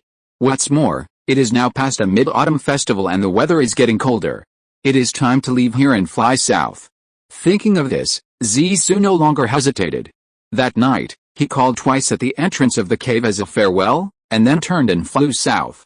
The further south he flew, the warmer he felt. More than half a month later, Zissou arrived at a southern mountainous area where it was warm like spring almost all year round. There were many rare birds and animals here, which opened his eyes and made him excited. Unfortunately, the owl is a nocturnal animal, otherwise, it would have seen more and more lovely animals. Since there are so many large and small animals, Zissou's food must be abundant, and there is no need to worry about food for the winter like in the north. In addition, Zissou was very lucky to find a very large and thick tree on a relatively high hillside. The key is that there is a relatively large tree hole on the top of this big tree that can make it live a home, which really makes it overjoyed. This means that Zissou has basically entered a life of food and clothing, but it seems to be a little far from a well-off life. But just after Zissou lay contentedly in the tree hole and slept soundly for a while, a female owl with a black head and red ears suddenly flew into the tree hole. After discovering Zissou, she immediately shouted, "Hey! Where did you come from, you homeless person? You actually ran into your great-aunt's house to make a scene and sleep?" After being awakened, Zissou blinked her eyes and saw that there was a young and beautiful owl lady in front of her. She couldn't help but say to her apologetically, "I'm so sorry, I didn't know in advance that this was the boudoir of a noble and beautiful lady. I thought it was an ownerless house, so I took a nap here. Since the lady has returned, I have to say goodbye." After that, Zissou got up and prepared to leave the tree hole. Unexpectedly, the lady owl stopped it and said, "Wait a minute, excuse me, sir, you are not a local, are you?" Zissou said a little impatiently, "Of course, I just flew here from the far north.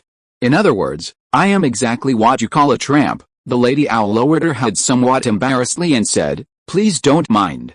I didn't know that sir is actually a very cultured and graceful gentleman." Zissou felt a little dizzy after hearing what she said, so she replied, "In fact, Mom, you are also very good, gentle, beautiful and generous. Your boudoir is also clean, tidy, warm and comfortable, very ideal, no mistake in the poem, post, content, book, forum, take a look." In that case, the owl lady blinked her eyes cunningly and said with a smile, "Then don't leave, just stay here." "Isn't that a bit bad?" Zissou said hesitantly. "This is a lady's boudoir. How can a vagrant like me live in such an elegant residence? Are you still angry with me for what I did just now?" The owl lady patiently advised, "You are a man, you can't be so petty. Let's agree, don't leave, and my house is quite spacious, so we can live together." "Hey. You're right," Zissou said half-heartedly. "I don't want to live alone either, and the days of loneliness should end." "Of course, no one wants to be lonely," the owl lady quickly agreed. "Well, let me introduce myself. My name is Xiao Yingzi. What's your name?" "My name is Zissou." Zissou also quickly said modestly, "How about you call me Xiao Suzy from now on?" Xiao Suzy and Xiao Yingzi, what interesting. Xiao Yingzi took advantage of the situation. "Does this mean that we are destined to be together?" Zissou was startled, and immediately realized that Xiao Yingzi had begun her gentle offensive, so, pretending not to understand, she smiled foolishly. "I don't even know how old you are this year. I'm 3.5, how about you?" Xiao Yingzi tilted her cute round head, stared into Zissou's eyes and asked. Chapter 263 Warm Life. "As for me, I really don't know how old I am," Zissou said helplessly. "I guess it's either 3 or 4, or 4 or 5. If it's not 4 or 5, it's 5 or 6. Are you telling a crosstalk or a tongue twister?" Sakurako said puzzledly. "I really don't know, because I had a concussion some time ago, and now I have some amnesia," Zissou explained hurriedly. "Wow, how pitiful. My little Suzy." Sakurako seemed to be a little distressed. "When did I become your little Suzy?" Zissou felt a little bit unbearable to her. "Well, Xiao Yingzi, don't be so mushy, okay? Since you live in my boudoir, you are my person," Xiao Yingzi said confidently. "So, you are my little Suzy now. Then, may I ask, what am I to you now?" Zissou asked puzzledly. "A husband or a servant?" "As for husband, you can't be called that yet," Xiao Yingzi thought for a while and said. "As for servant, it depends on my mood." When Zissou heard this, she immediately thought, "I still underestimated this seemingly gentle and lovely little girl. In fact, she is still a very powerful character. It seems that I have to deal with this little girl seriously in the future, and I must not take it lightly." Otherwise, I may be fooled by her. Aha! Shiso yawned for a long time, and said to Sakurako with sleepy eyes, I'm so sleepy now, I just want to sleep. As the landlord, where do you plan to let me sleep as a tenant? You won't let me sleep at the door, will you? Sorry. I was so busy talking that I forgot such an important thing. Please follow me. As soon as the voice fell, Sakurako turned around and jumped into the tree hole. Basically, birds walk like this. Who has seen some birds walk like chickens? But ostriches and red-crowned cranes are the exceptions, and Shiso followed closely behind. After entering the hole, I looked up and found that the tree hole was not small. When I first came in, I was too tired to look carefully. At this time, Shiso took a closer look and was surprised. There were many layers above and below the tree hole. I don't know who dug it out, or if it grew like this by itself. There are holes between each layer that are big enough for a puppy to enter and exit, and there are many protruding tree knots as stairs for you to climb up. It's really amazing. Just like that, Shiso also imitated Sakurako, jumping from one tree knot to another, and soon came to the upper floor. Sakurako turned around and said to him, I have a lot of rooms here. You can sleep on this floor or on the one above. It's up to you. It seems that you, the landlady, are very rich. With so many rooms, you can be an innkeeper. Who's the wife? You little brat, stop talking so much. I haven't started a family yet. How can I be someone's wife, although not yet? Isn't it soon? How is it soon? Explain it to me clearly. Won't I be happy living here? Little brat, you're dreaming. Sakurako pretended to be angry and kicked Shiso, then turned around and jumped to the next floor, saying as she walked, Zio Suzy, from now on, you will live on this floor, and I will live on the floor above you. If you have any reasonable requests, please tell me as much as possible. I want to live on the same floor with you. Is that okay? Shiso said deliberately teasingly. HMPH. Don't even think about it. Go to sleep, Sakurako said with her head down and her face flushed and her heart beating. From then on, Shiso started a new love life. Every day, she would tease and talk nonsense with a female eagle Sakurako, which felt fresh and interesting. When night fell, the two of them would often go out together to catch mice, and sometimes they would even encounter danger. One night in the middle of the night, Shiso and Sakurako flew out of the tree hole again to catch mountain mice not far away. Sakurako was in a playful mood at this time and actually played the game of cat and mouse. She didn't catch the mouse all at once, but chased a mouse. Shiso was watching behind her, just in case. Suddenly, a cunning cobra flew out from the dense weeds and pounced on Zioi Ingzi, who was about to land. After Shiso, who was flying 2 meters above her head, found out, he immediately smashed the sneak-attacking cobra at lightning speed. At the moment before it bit Zioi Ingzi, one of Shiso's eagle claws grabbed the snake's waist, and almost at the same time, the other eagle claw grabbed the snake 7 inches. Then, Shiso brought the snake more than 10 meters in the air, and then smashed it to the ground fiercely, killing the unlucky cobra on the spot. Seeing this, Zioi Ingzi was so scared that her face turned pale. From then on, Zioi Ingzi became much more honest, and she no longer dared to play any cat and mouse games, and did her job seriously. At the same time, her affection and trust for Shiso increased day by day, and the relationship between them also heated up sharply, and finally they became inseparable. At dusk that day, when the sun was about to set, Shiso woke up Zioi Ingzi, and went to the wild with him to find food. The two flew to a small stream to drink water. Shiso found that there were fish in the water, and there was more than one. No mistake, one post, one content, 1619, one book, one bar.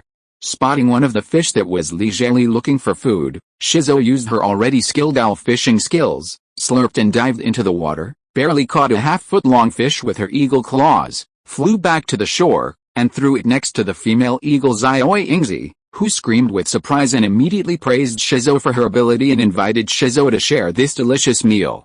In this way, as long as night falls, the two of them will appear in the forest, grassland and stream near this tree hole. The figures of flying together and inseparable will appear. As Zioi Ingzi became more and more inseparable from Shiso, it didn't take long for her to live with Shiso and sleep in the same bed with him. After some days, Zioi Ingzi laid 2 eagle eggs. She had to incubate the eggs at home like other female eagles. The work of going out to find food could only be done by Shiso, the eagle. From then on, Shizuo went out to hunt alone, just like when she was single. However, now that she had a family, she had concerns and hopes in her heart. She was in high spirits when doing things, but the workload was more than double than before. She was tired almost every day. This is called pain and happiness. As the days passed, Xiaoyingzi finally hatched 2 cute little eagles, and they were a pair of brothers. This made Xiaoyingzi happy, but Shizu was mixed with joy and sorrow. Why was Shizu not very happy? This is of course because of the natural law of nature, the law of the forest where the fittest survive. The phenomenon of brothers fighting and troubles within the family can happen at any time. This is exactly what Shizu is worried about. If you're listening to this novel on a channel other than Fanfic World, it means they downloaded and uploaded it without effort. We cordially invite you to visit our channel, Mundo Fanfic Novelis. There you'll find the original version of this story and you can explore many other novels of various genres. We're waiting for you to immerse yourself in a world of incredible novels. Chapter 264, Troubles Arose Again. Fortunately, now Shizuo and Sakurako take turns to go out for food, and there is at least one eagle at home to look after them every time, so the 2 brothers can't fight even if they want to. In addition, because Shizuo and the others provide sufficient food, the 2 brothers are almost equally strong, and they are evenly matched in a fight, and no one can take advantage. Even if Shizuo's home, Eagle's Nest, is a tree hole, not a tree crown, even if one of the brothers is defeated and pushed down, it will not fall badly, at most it will only fall to the next floor, and the distance between each 2 floors is not high, only about 1 meter, not to mention that the hole between the floors is winding, not straight, so there will be no phenomenon of falling several floors in a row. In addition, the 2 little eagles now live on the 3rd floor above the tree hole, so there is no need to worry that they will fall out of the tree hole. The tree hole is about 15 meters from the ground. After carefully considering these situations, Shizu felt a little relieved, but she still dared not take it lightly. Who knows what kind of trouble these 2 little guys will make when their parents are not around. She was really worried about these 2 active and energetic little guys. However, after Shizu told Xiaoyingzi about her worries, she didn't expect that Xiaoyingzi didn't care at all, saying that she would let it go and not worry about it. One is a realist who is always worried and sad, and the other is an optimist who laughs all day long. The couple's personalities are somewhat inconsistent. Just like an ordinary family, since the birth of these 2 brothers, the romantic feelings between Shizu and Xiaoyingzi have gone forever. They have been around these 2 little guys all day long. When the 2 guys are happy, they are also happy without reason. When the 2 guys are naughty, they worry about them without reason. In short, almost every move of these 2 little guys affects their hearts and tightens their fragile nerves. Gradually, Shizuo felt a little bored and always wanted to go out for a breath of fresh air. Of course, it had many opportunities and excuses, so the time it spent out hunting became longer and longer. So many times, Shizuo came home too late, which caused dissatisfaction and even anger in Xiaoyingzi.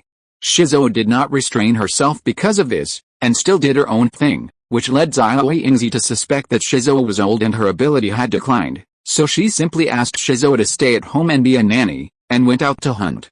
At the beginning, Shizuo was a little interested in being a nanny, but after a long time, she was a little bored. The days passed quickly, and in a blink of an eye, the 2 little guys had grown feathers, and their wings were flapping in a good way. They were about to start practicing taking off, with 2 parents guiding them. For a family that has been flying for generations and has the blessing of genetic genes, learning to fly is not a piece of cake. Therefore, the real instructor is the brother's mother, the patient and persuasive female eagle, Sakurako, while Shizuo seems to be a very incompetent father who only eats hanging hands. In fact, Shizuo just didn't teach them to fly, but often taught the brothers fighting martial arts and some owl self-defense stunts. As the brothers matured day by day, Sakurako began to teach them some basic skills of hunting in the wild, but Shizuo was doing nothing. After dawn that day, Shizuo couldn't sleep. According to common sense, owls sleep during the day. Not only did it feel that life was boring and dull, but it also felt sore all over and numb in its legs and feet. Maybe it was the heavy rain in recent days and the humid weather that caused the arthritis to attack, or because of old age, the legs and feet are a little inconvenient. Shizuo thought, should I go out to bask in the sun during the day? This may be good for treating my joint pain. Yes, I won't sleep today. Just do it if you want to. Since Shizuo lives on the 1st floor, Sakurako lives on the second floor, and the two brothers live on the third floor. The basement, the part below the tree hole, is too humid, and they never live there. Therefore, Shizuo quickly left the tree hole quietly and flew out. After coming out, Shizuo felt that the air was particularly fresh, the sun was particularly bright, and even a little dazzling, which made it a little uncomfortable to adapt, but since it insisted on going out for a ride, this difficulty must be overcome naturally. Not long after, Shizuo, an owl that rarely comes out during the day, slowly adapted to the daytime life. While looking around, flying around, gradually, flying farther and farther, flying more and more comfortable, it seemed to return to the time when it was a sparrow, and regain the long-awaited feeling. This feeling made it more comfortable and happy. After all, there are still a few animals that are night owls. This kind of life that hides during the day and comes out at night has made Shizuo feel very boring and even painful. It wants to change itself. It seems that it has to rely on other animals again. How to choose and how to make the transition depends on chance and luck. So, when Zissou flew out during the day today, it was also looking for this kind of opportunity and luck. Will it succeed today? It depends on whether God will help it. Zissou flew and flew, flying very high and very far, almost higher than the mountains, so far that it could hardly find its way home. Suddenly, it found a small river at the foot of the high mountain, so it quickly lowered its altitude and dived into it. It was so thirsty that it had to fly down, drink some water, and rest its feet. As Zissou continued to lower its altitude, it suddenly saw two black and white animals of different sizes playing not far from the downstream of the river. This made it very curious, so it immediately changed its flying direction and flew diagonally towards them. Wow! Finally saw it clearly. It turned out that there were two big and small pandas playing by the river. Maybe the panda parents were taking their children out for a picnic. A perfect poem, a post, a content, a 6-9 book, a forum, a look. Zissou landed on the upstream riverbank about 40 to 50 meters away from the two pandas. There were deep weeds here, so Zissou could watch the pandas freely, but the pandas might not be able to see it. Then it put its head into the water and began to drink water. Suddenly, a very dangerous breath attacked from behind it. Years of actual combat experience gave it this keen sense, as if it had a pair of eyes behind it. Zissou made a prompt decision and immediately took off into the air. The wings also brought up some water droplets. It flew to a place 20 to 30 meters in the air. Then it turned around and looked down. It turned out that there was a strong black wolf trying to sneak attack it. Now the black wolf was still looking up at it, and a long stream of saliva was flowing from its mouth. It was really a sinister and cunning guy. At this moment, Zissou suddenly discovered that two more sturdy and strong black wolves were crouching, using the cover of deep grass and short trees, sneaking towards the two pandas, trying to launch another bloody sneak attack. The two honest and cute pandas seemed to have no idea that they were in danger at all. They still turned their backs to the two black wolves that were about to attack and played to their heart's content, still immersed in the happiness of the last moment before doomsday. Chapter 265 Flying to the Rescue. Seeing that these two cute little pandas were about to report to the paradise, would Zissou stand by and watch them die? Obviously, this was not Zissou's usual style. Before he could finish his words, Zissou shouted and quickly stabbed the black wolf that was trying to pounce on the little panda. With a lightning-fast grab, Zissou grabbed a piece of the black wolf's scalp with black hair and screamed ah. With blood splashing everywhere, Zissou grabbed off a piece of the black wolf's scalp with black hair. The blood was dripping, and the black wolf almost fainted from the pain.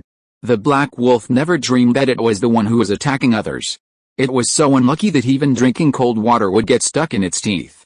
At the same time, the giant panda, who turned around quickly after hearing the call, was bitten on the left shoulder by another black wolf when it had just turned half of its body.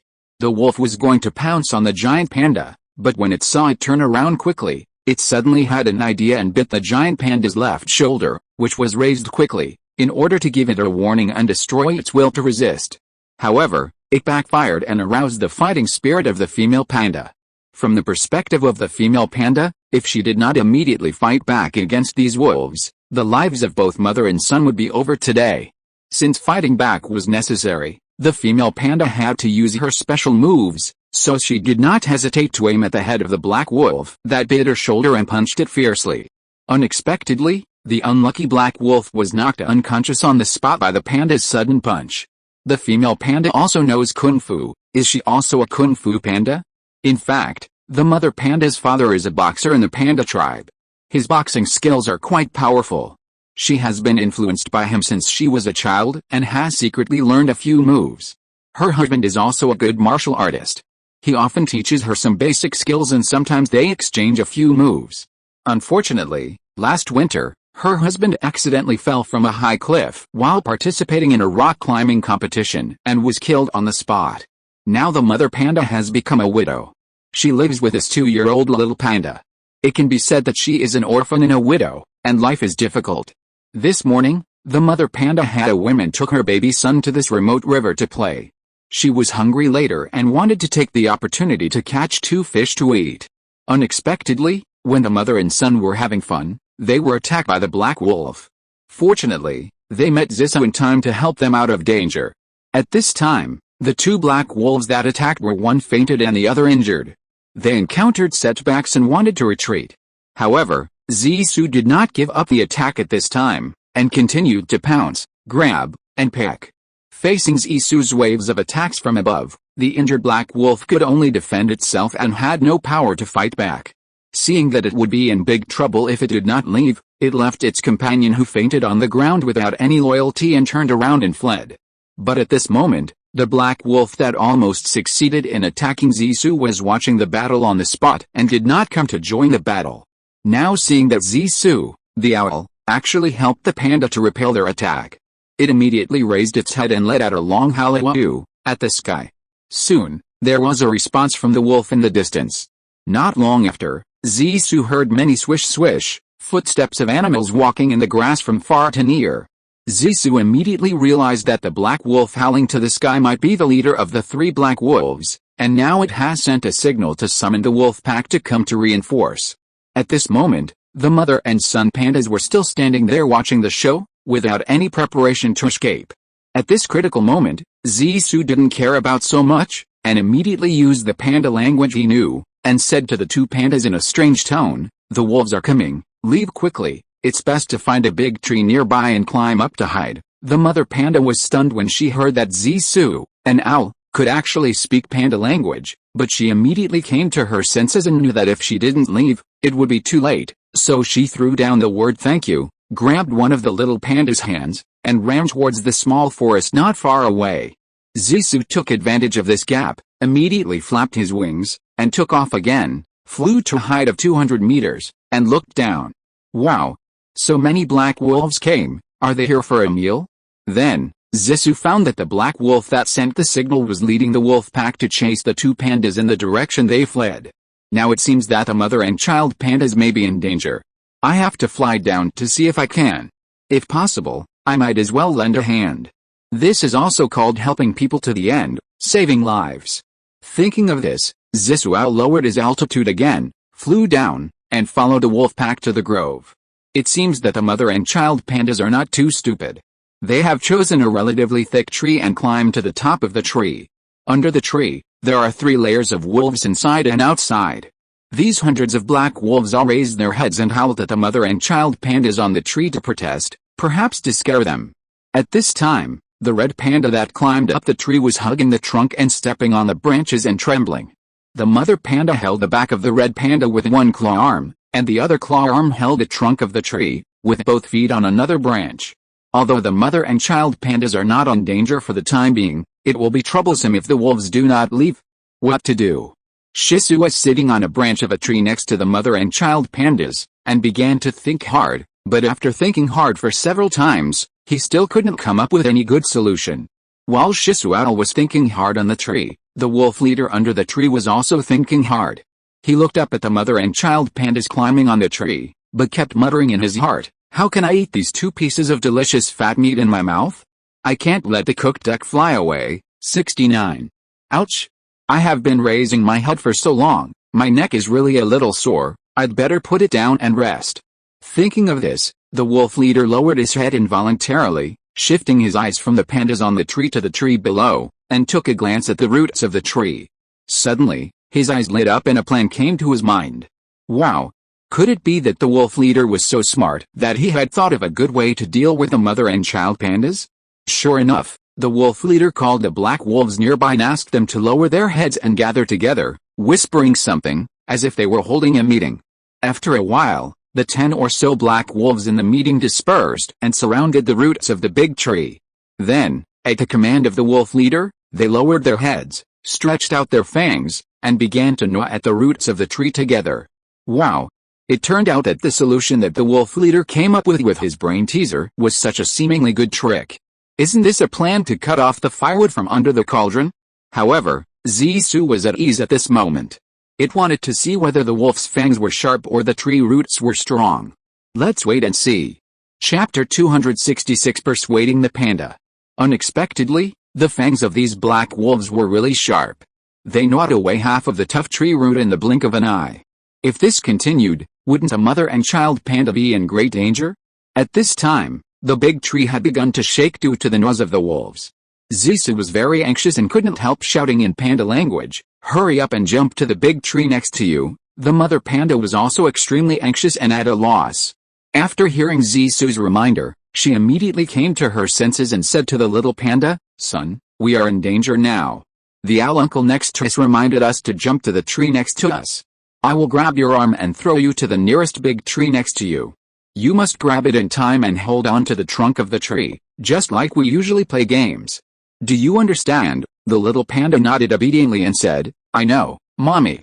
Let's start now." With a sharp look in her eyes, the mother panda grabbed the little panda's left arm and said, "Let go. 1, 2, 3, start." Hi! As soon as the voice fell, she threw the little panda towards the nearest big tree. The little panda hugged the trunk of the tree steadily and it was temporarily safe.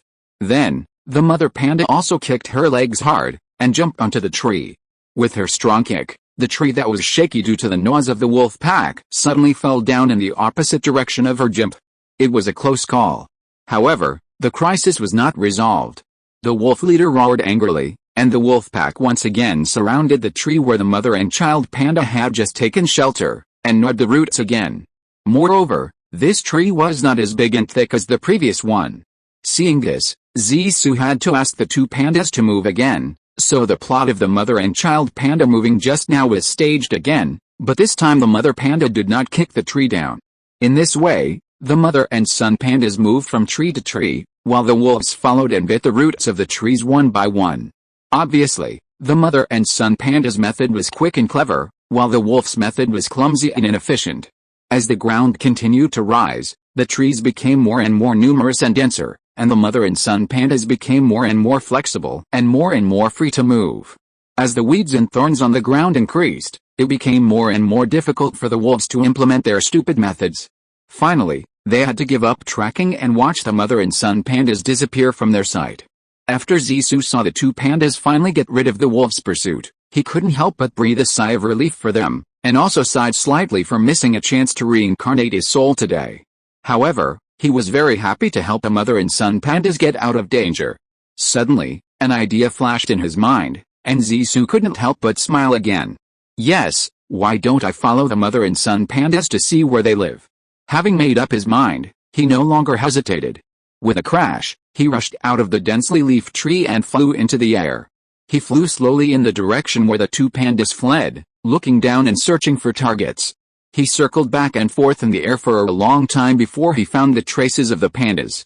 Zissou quietly lowered his altitude, flew slowly dozens of meters above the treetops and the top of the tree canopy, and followed the mother and child pandas to the panda village. Suddenly, at the foot of a beautiful mountain with the mountains and rivers, a noisy and lively village appeared in front of him. Zissou was surprised to find that the pandas here were so smart that it was almost unexpected. On the hillside at the foot of the South Mountain, a row of densely packed caves were dug. It was almost certain that a panda family lived in each cave. In broad daylight, many pandas climbed out of their caves to carry out outdoor activities. Some climbed trees to play, some swung on trees like monkeys, and some played games or hide and seek on the grass. There were even pandas competing in martial arts, boxing, dancing and acrobatics. There are tall and strong trees, some small and odd-shaped trees, a large bamboo forest, and a stream waterfall winding down from the mountain. It flows through here and forms a small pool at the foot of the mountain. There are many exotic flowers and plants growing beside it, just like a natural resort with pleasant scenery. Zissou was deeply attracted by the beautiful scenery and thought, how wonderful it would be if I could live here. But just as he was immersed in the wonderful enjoyment and slowly closed his eyes to fall asleep, suddenly, wow!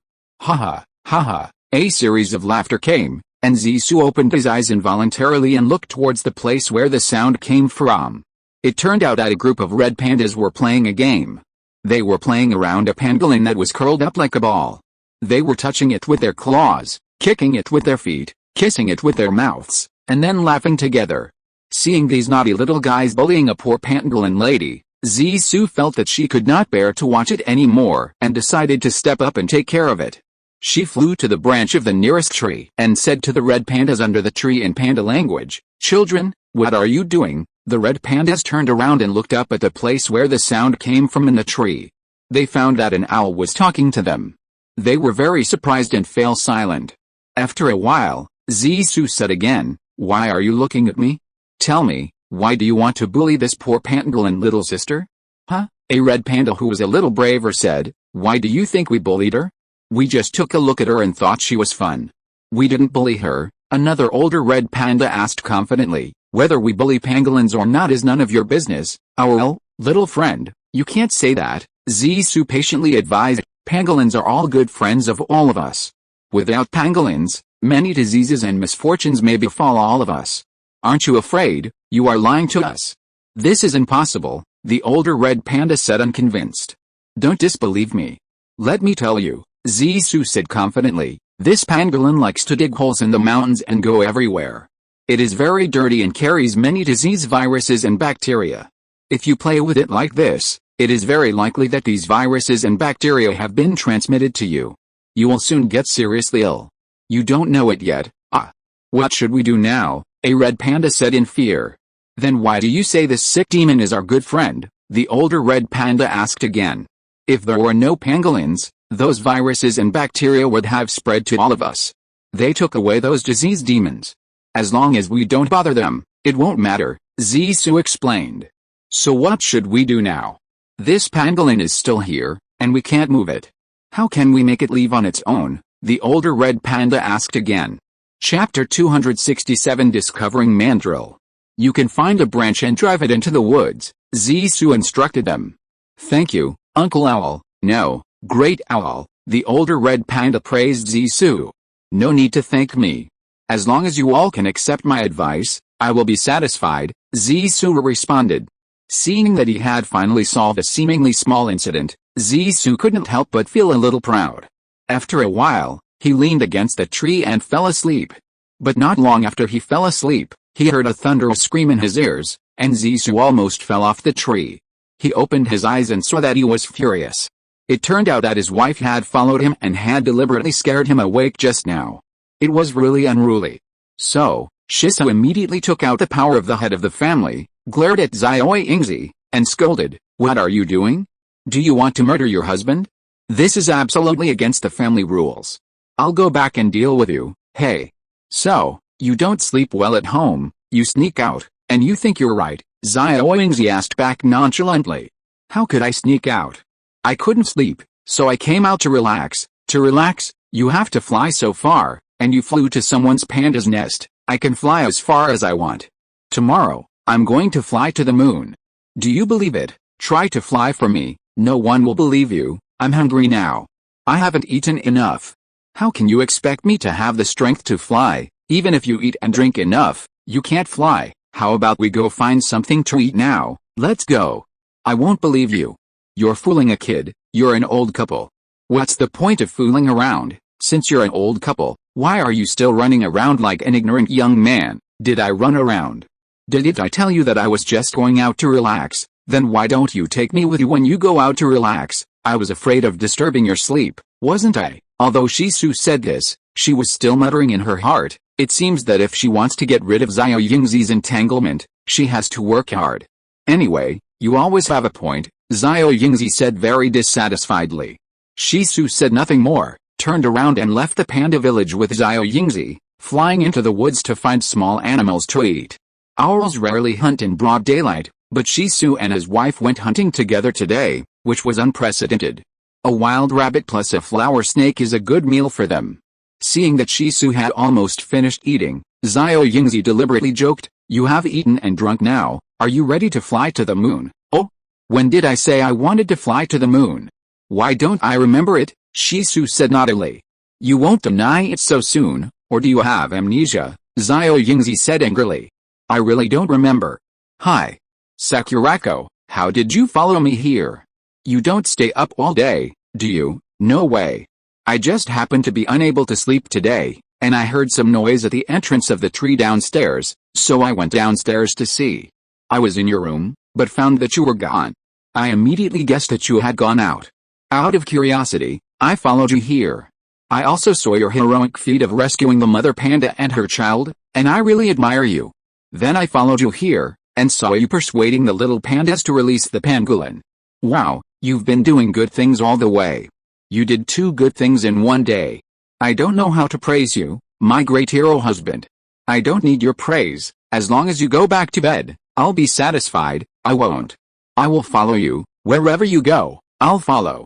This is called husband sings, wife follows. You're so disobedient, I'll go back and spank you." "I'm not afraid." Sakurako leaned on Shisu without caring at all. "Let's find a big tree now, fly to the tree and have a good sleep, and then go to the panda village to take a look at night." "How about it?" Shizu asked. "Okay, I'll listen to you. As long as you don't leave me, I can do anything you ask me to do," Xiao Yingzi responded. There is no mistake in the poem. The content is 1, 6, 9, and 1 book.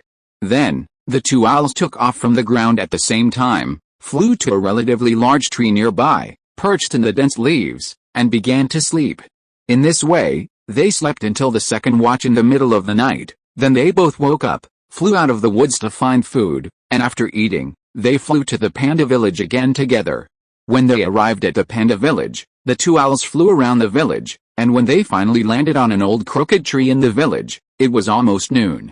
This crooked old tree grows on a cliff like an isolated island in the middle of the village. Now it is almost dead, with few leaves on it. Standing on this old tree, you can see almost every corner of the village. At this time, there is almost no movement in the village except the faint snoring of pandas sleeping. Although the scenery in front of you is nice, it is quite boring to stand here for a long time. But just when Shizu and Xiao Yingzi felt a little bored and were about to fly away, suddenly, they heard a rustling sound coming from the woods outside the village. The owl couple looked towards the place where the sound came from and found a mandrill in the woods ahead. At this time, the guy was looking around, a little sneaky. After scanning the surroundings, he carefully touched the hole of a panda house that looked a bit impressive. He looked inside and quickly slipped in. Shizu felt very puzzled about this. How could a wild mandrill sneak into this panda village? What was going on? Although Xiao Yingzi felt a little strange about this matter, she didn't take it to heart at all. As long as Shizu could stay by her side, she was satisfied. Everything else she saw and heard seemed to have nothing to do with her, and she was too lazy to worry about it. Shizu was just the opposite. She was particularly concerned about this matter because she decided to reincarnate as a panda in the future, and it was very likely that she would be the panda in this village, so everything in the village, even every blade of grass and every tree, would be included in her close attention. This incident tonight made Shizu feel very strange. Her intuition told her that there must be something wrong. After thinking for a while, it finally decided to find an older panda to ask if they knew the origin of the mandrill after daybreak. It seemed that Zisu would not be able to sleep or eat well if he didn't figure this out. Chapter 268 Tracking and Surveillance. The dawn light gradually expanded from the horizon at dawn. The village was still silent. The soft and bright dawn light extended slowly, with a reddish halo, like the white of the eye with bloodshot in the morning. After the daylight, the pandas crawled out of the cave one after another and started a new day. At this time, a very old panda crawled out of the magnificent cave that a mysterious mandrill had sneaked into last night. Not long after, the mother and son pandas that Zisu met yesterday morning also crawled out of the cave. The very old panda first climbed up a big tree not far from the entrance of its cave and performed a few acrobatic moves. Then it jumped down the tree and practiced a set of panda boxing on the mud and grass. It was loud and clear, and it was a combination of hardness and softness. It looked very good. It didn't feel like some fancy boxing, but it should have some practical functions. And the mother and son pandas yesterday, like some other pandas, went into the big bamboo forest in the village and ate tender bamboo branches and leaves. Maybe this is the panda's breakfast. At this time, Zissou wanted to fly over and ask the panda practicing boxing about a mandrill, but then he thought, this is not appropriate, it is too rash. They are not familiar with you, why should they tell you? Maybe they will not pay attention to you at all. You have to find an opportunity, or ask other pandas, maybe they will tell you. By the way, wait until the mother and son pandas finish their bamboo leaf breakfast, and ask them. There will be no problem. After all, Zissou saved the lives of the mother and son yesterday. I believe they still remember this life-saving feeling.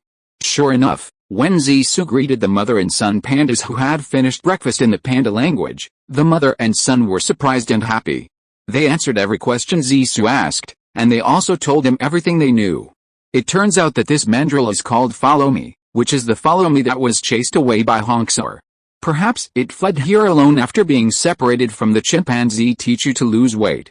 Later, it was taken in by the village chief of this panda village, that is, the owner of this panda village, the father of the female panda in front of him, the village boxer, and even lived in the village chief's house. It can be seen how much the village chief trusts it.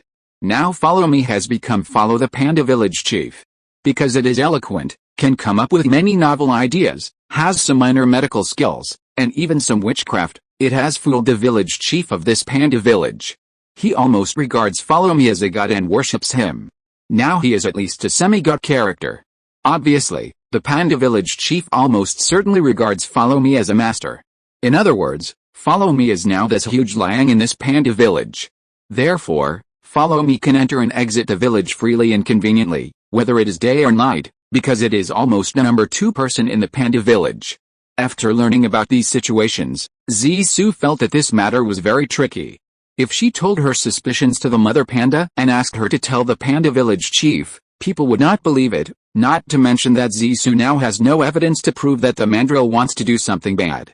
It seems that it is necessary to continue to closely monitor this mysterious mandrill.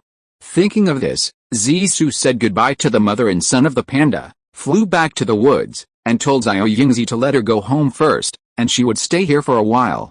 Xiao Yingzi firmly disagreed and insisted on staying with Zissou. There was no way, Zissou had to let her go. In the next few days, Zissou and his wife slept in the surrounding woods during the day, and went out at night to continue to monitor the mandrill Follow Me. But these few nights, Follow Me unexpectedly stayed in the cave and did not come out, which made Zissou very disappointed, so that he began to waver in his previous suspicion.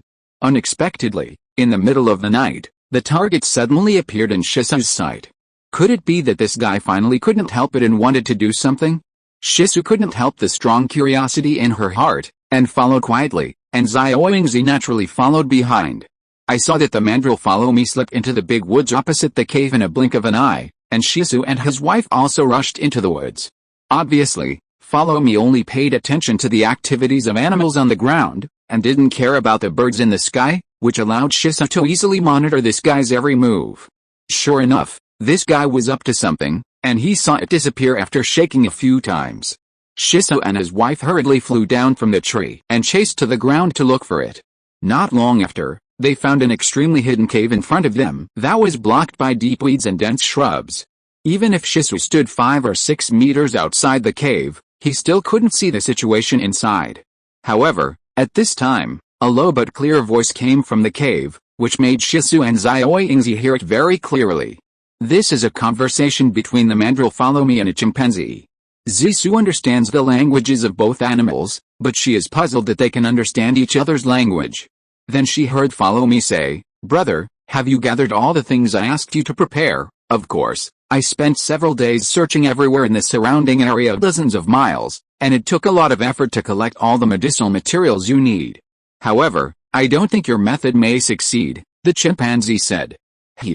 Don't worry about it. Stay here.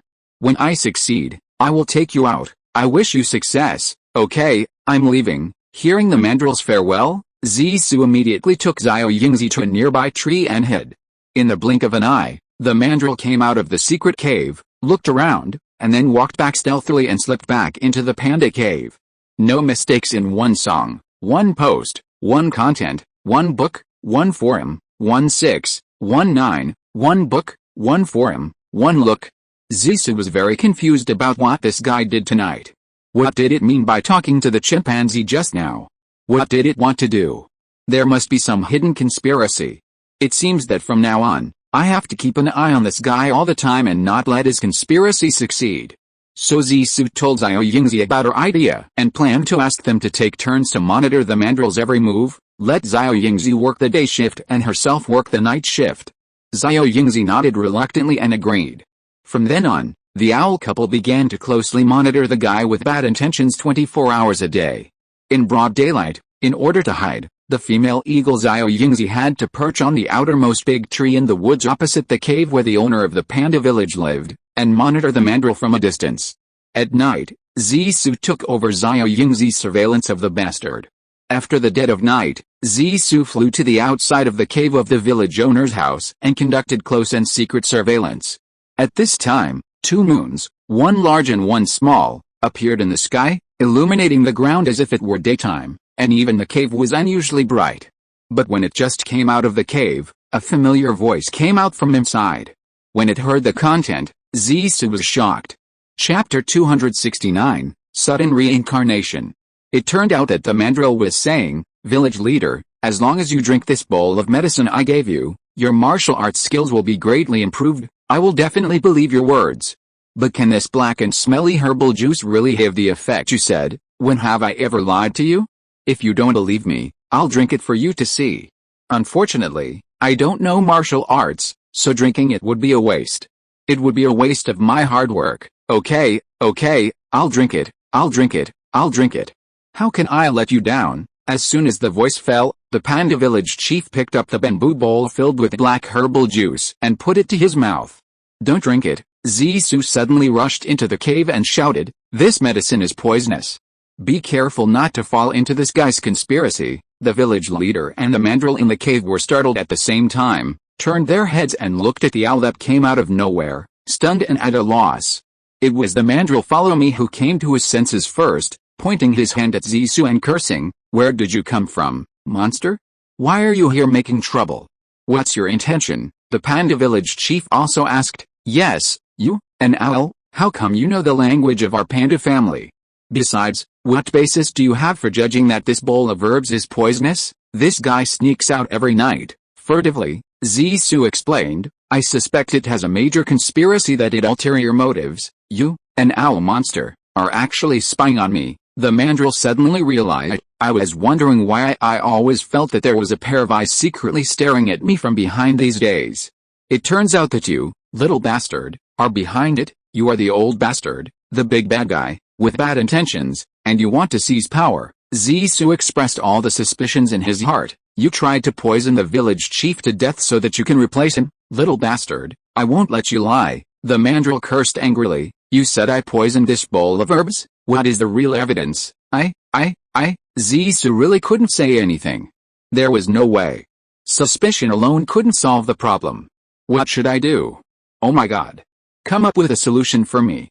Just when Zissou was getting anxious, the abominable mandrill actually added fuel to the fire and said, "You can't say it. I'm going to sue you for false accusation, and I'm going to arrest you now." After saying that, he was ready to take action. At the critical moment, Zissou had a flash of inspiration, and immediately rushed over and put his mouth into the herbal juice in the bamboo bowl that the panda village chief had just put on the earthen table in fear, and drank the herbal juice desperately. Anyway, he had already thought about reincarnating as a panda, and maybe now was the time. Who knew that after drinking most of the black herbal juice, he didn't have a big uncomfortable reaction, but just felt hot all over, and it was too hot to bear. What was going on? Why is this not poison? Could it be that this guy has a change of heart and didn't poison the drug, and is determined to put down his butcher knife and become a Buddha, turning over a new leaf? This is impossible. My intuition says it's impossible. There must be something fishy going on. Zissou insisted on his idea and never wavered. Suddenly, he felt full of energy. So he couldn't help but use his most familiar bird kung fu in the cave.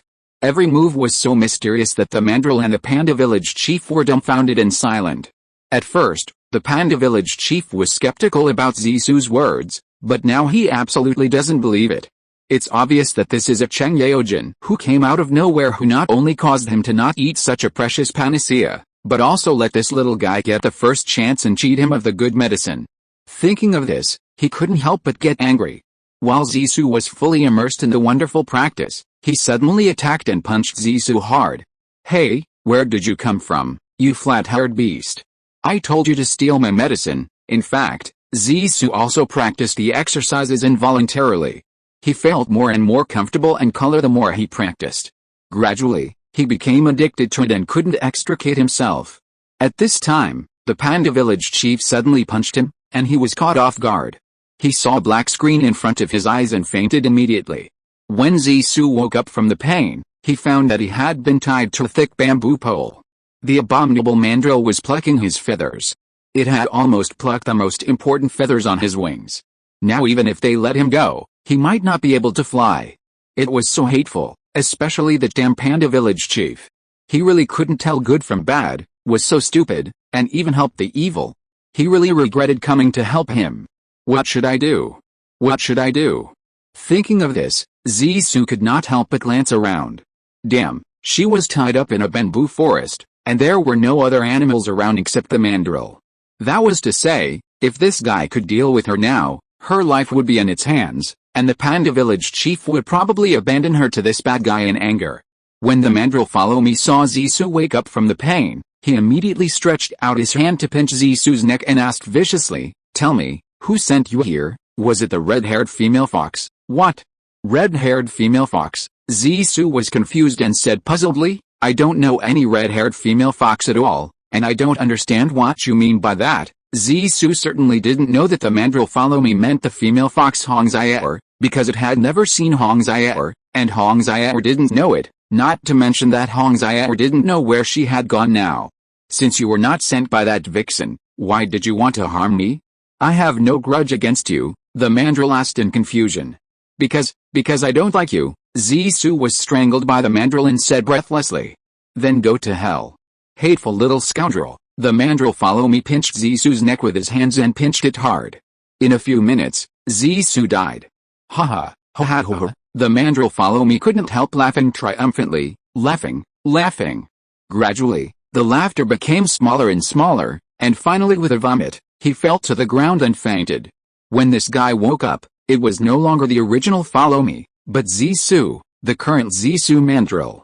After a while, Zissou grabbed his scalp with his hands, that is, the front paws of the mandrill, feeling like he was in a dream. How come I changed from an owl to a mandrill when I woke up? I didn't say in advance that I wanted to become this bad guy. In fact, I wanted to be a panda. Especially a red panda. Isn't this nonsense? It's too absurd. I want to protest. Zissou thought angrily. Oh. This is really a bad fate. Forget it. In this case, I can only accept my fate. But how to play the role of the mandrill? Why didn't this guy with ulterior motives poison the herbs? Is there any other conspiracy? Chapter 270, Helpless Mandrill. This is almost certain. But I can only ask the original Hook Me Up what the conspiracy is. But just now during the soul transplantation, I was so angry that I couldn't help but extinguish the soul of Hook Me Up. Now I can no longer search its memory. Zissou calmed down and thought seriously. Now it seems that I can only ask the chimpanzee in the cave in the woods. As for the panda village chief, he may have gone to bed long ago, so there is no need for me to go back to the cave to sleep immediately. I'd better go to the chimpanzee first to ask what conspiracy Hook Me Up has.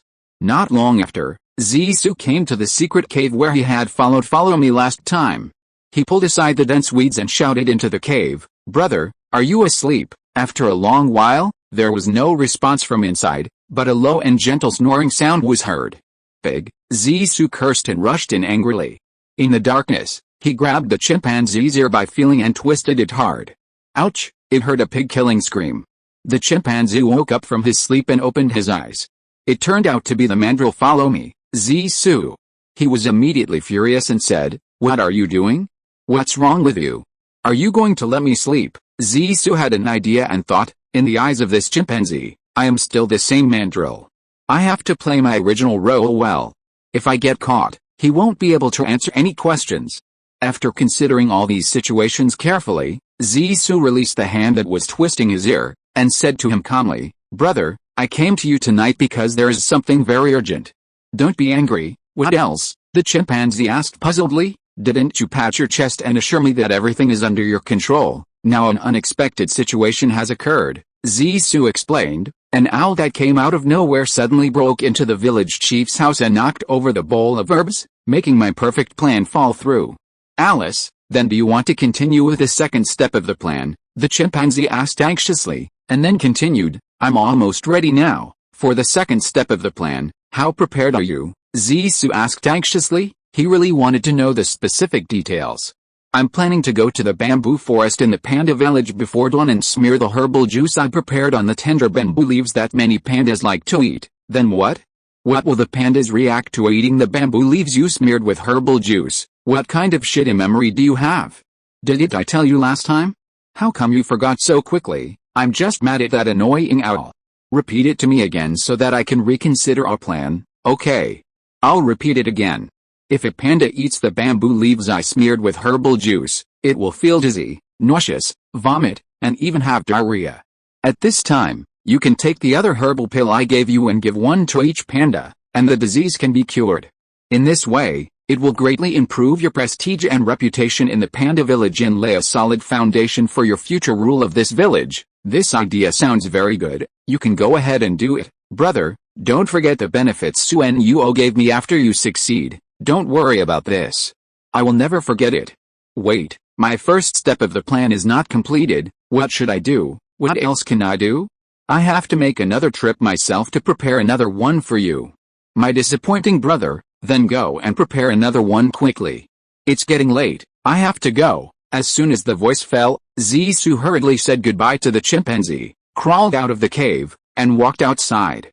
Walking on the road, Zissou thought, how should I proceed with the next move? At present, it seems that the chimpanzee will not harm the panda village chief, but just help me improve my reputation and prestige.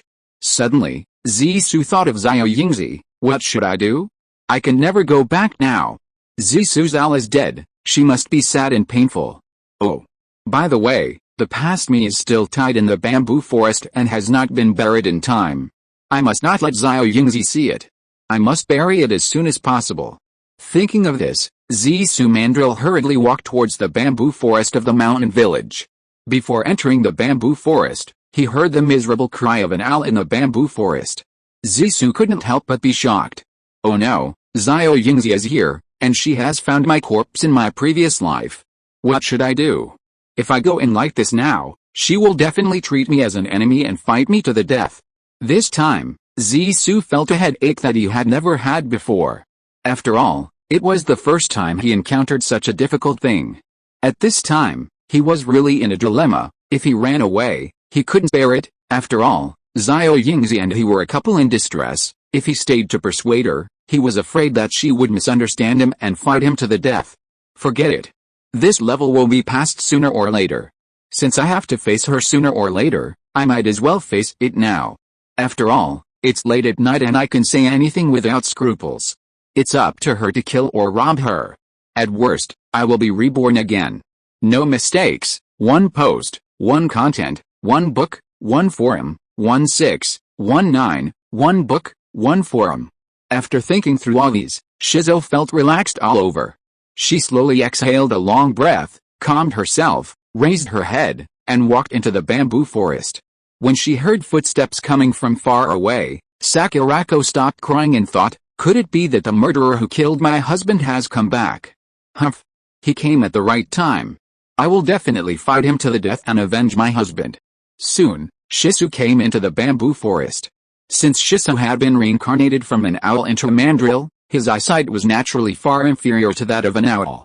After entering the bamboo forest, he felt that he could not see clearly at all, especially when he just walked in from the outside. It was almost pitch black in front of his eyes. Suddenly, a black shadow rushed out of the darkness and pounced on him. Shisu hurriedly covered his face with his arms and shouted in the language of owl, Xiao Yingzi, stop it! The black shadow immediately stopped attacking and immediately retreated into the darkness deep in the bamboo forest. After a moment, it made a low and obviously threatening voice, tell me quickly, how can you, a reptile on the ground, Speak the language of us owls? What's even more surprising is that you even know my name. Tell me, what kind of monster are you? Actually, your husband Shisu was originally a monster. Before Shisu finished speaking, shut up. You are not allowed to slander my husband, Xiao Yingzi suddenly interrupted and cursed. Shisu was stunned, speechless, frowning, thinking, how should I tell her this? Just when he was hesitant and didn't know how to start, he heard Xiao Yingzi ask fiercely, tell me quickly, why do you not only know my name, but also my husband's name? Otherwise, I will peck you to death. If you're listening to this novel on a channel other than Fanfic World, it means they downloaded and uploaded it without effort. We cordially invite you to visit our channel, Mundo Fanfic Novelis. There you'll find the original version of this story and you can explore many other novels of various genres. We're waiting for you to immerse yourself in a world of incredible novels. Chapter 271, Nightmares. I don't know how long I fainted, but Honkser, who was hot all over, slowly woke up.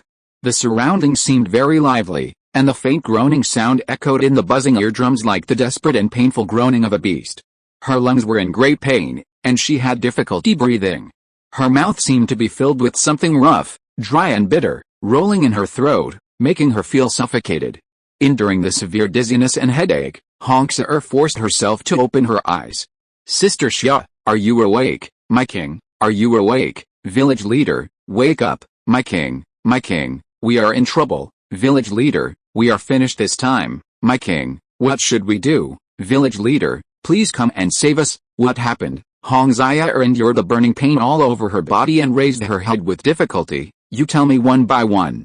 Teohua, you go first. Sister Xia, this is what happened. The second bitch Teohua said with a depressed expression, after you fainted in the big forest, we were at a loss and were very anxious.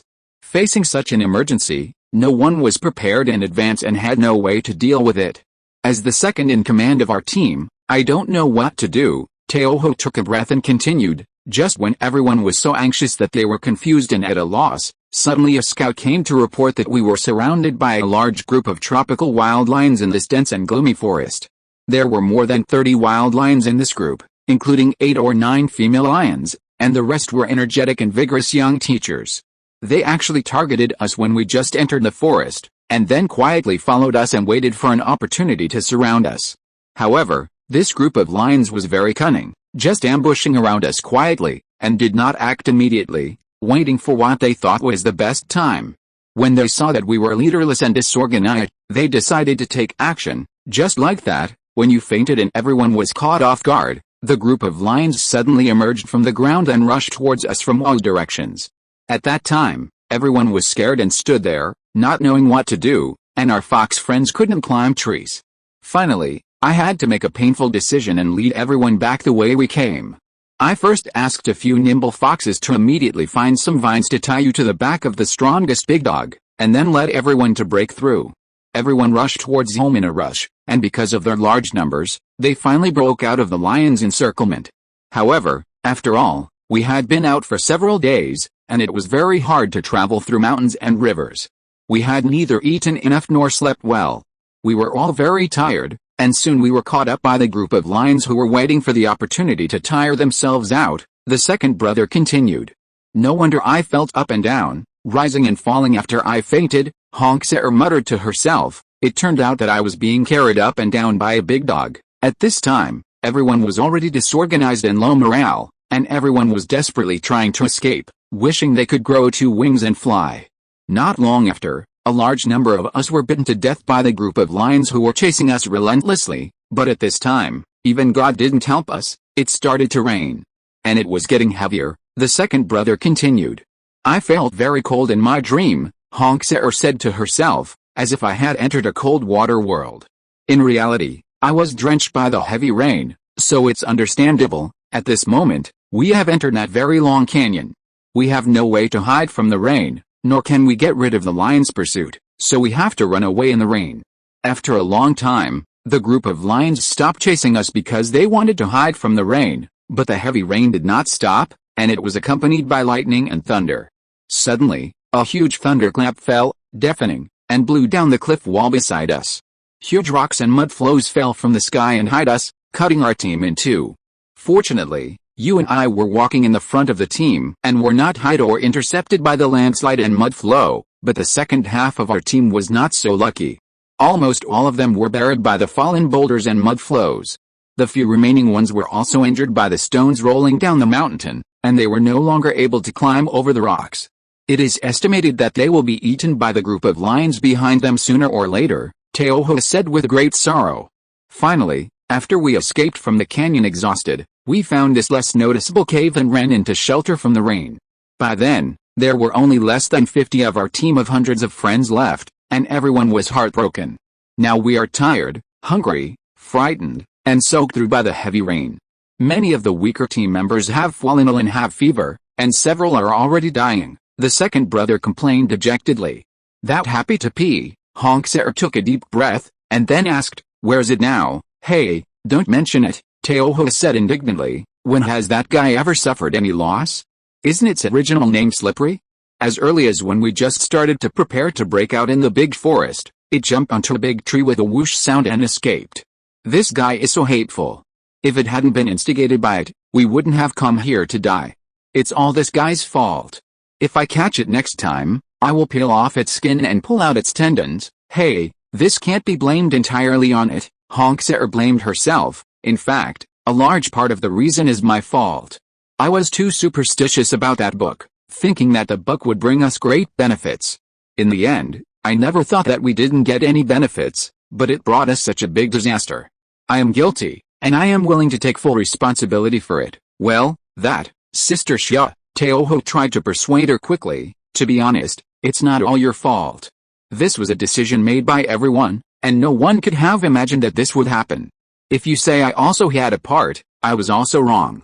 It's better for us not to talk about this now.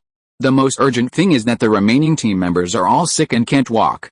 What should we do? No mistakes, no mistakes, no content, no mistakes, no mistakes, no mistakes. Oh, this requires treatment with Chinese medicine," Honkser thought hard with her feverish head and said, "Second brother, you should immediately send the healthy team members to the nearby mountains and plains to look for Chinese herbal medicines such as Isidis root, honeysuckle, scutellaria and bubblerum. Let a few foxes in charge of office work who know how to dig herbs take them there." "Okay," the second brother seemed to finally breathe a sigh of relief and said, "I'll do it right away." "Hey, as long as Sister Xia wakes up, we will have a backbone and hope." The second brother Teoho sincerely hopes that Honkser can get better and lead the team through this sudden disaster. You don't know how painful Teoho has been during these days without Honkser's leadership. It's like days are passing like years. Chapter 272 Disaster Strikes. In the groves at the edge of the wilderness, hundreds of birds were singing, and all kinds of small animals were walking in the wetlands.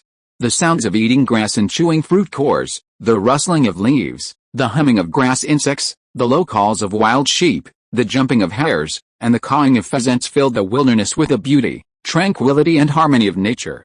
Whenever a gust of wind blew, the wilderness became active, shaking these floating objects, mixing these clusters of snow white, blue, emerald green and pink flowers, blending various colors, and gathering various sounds.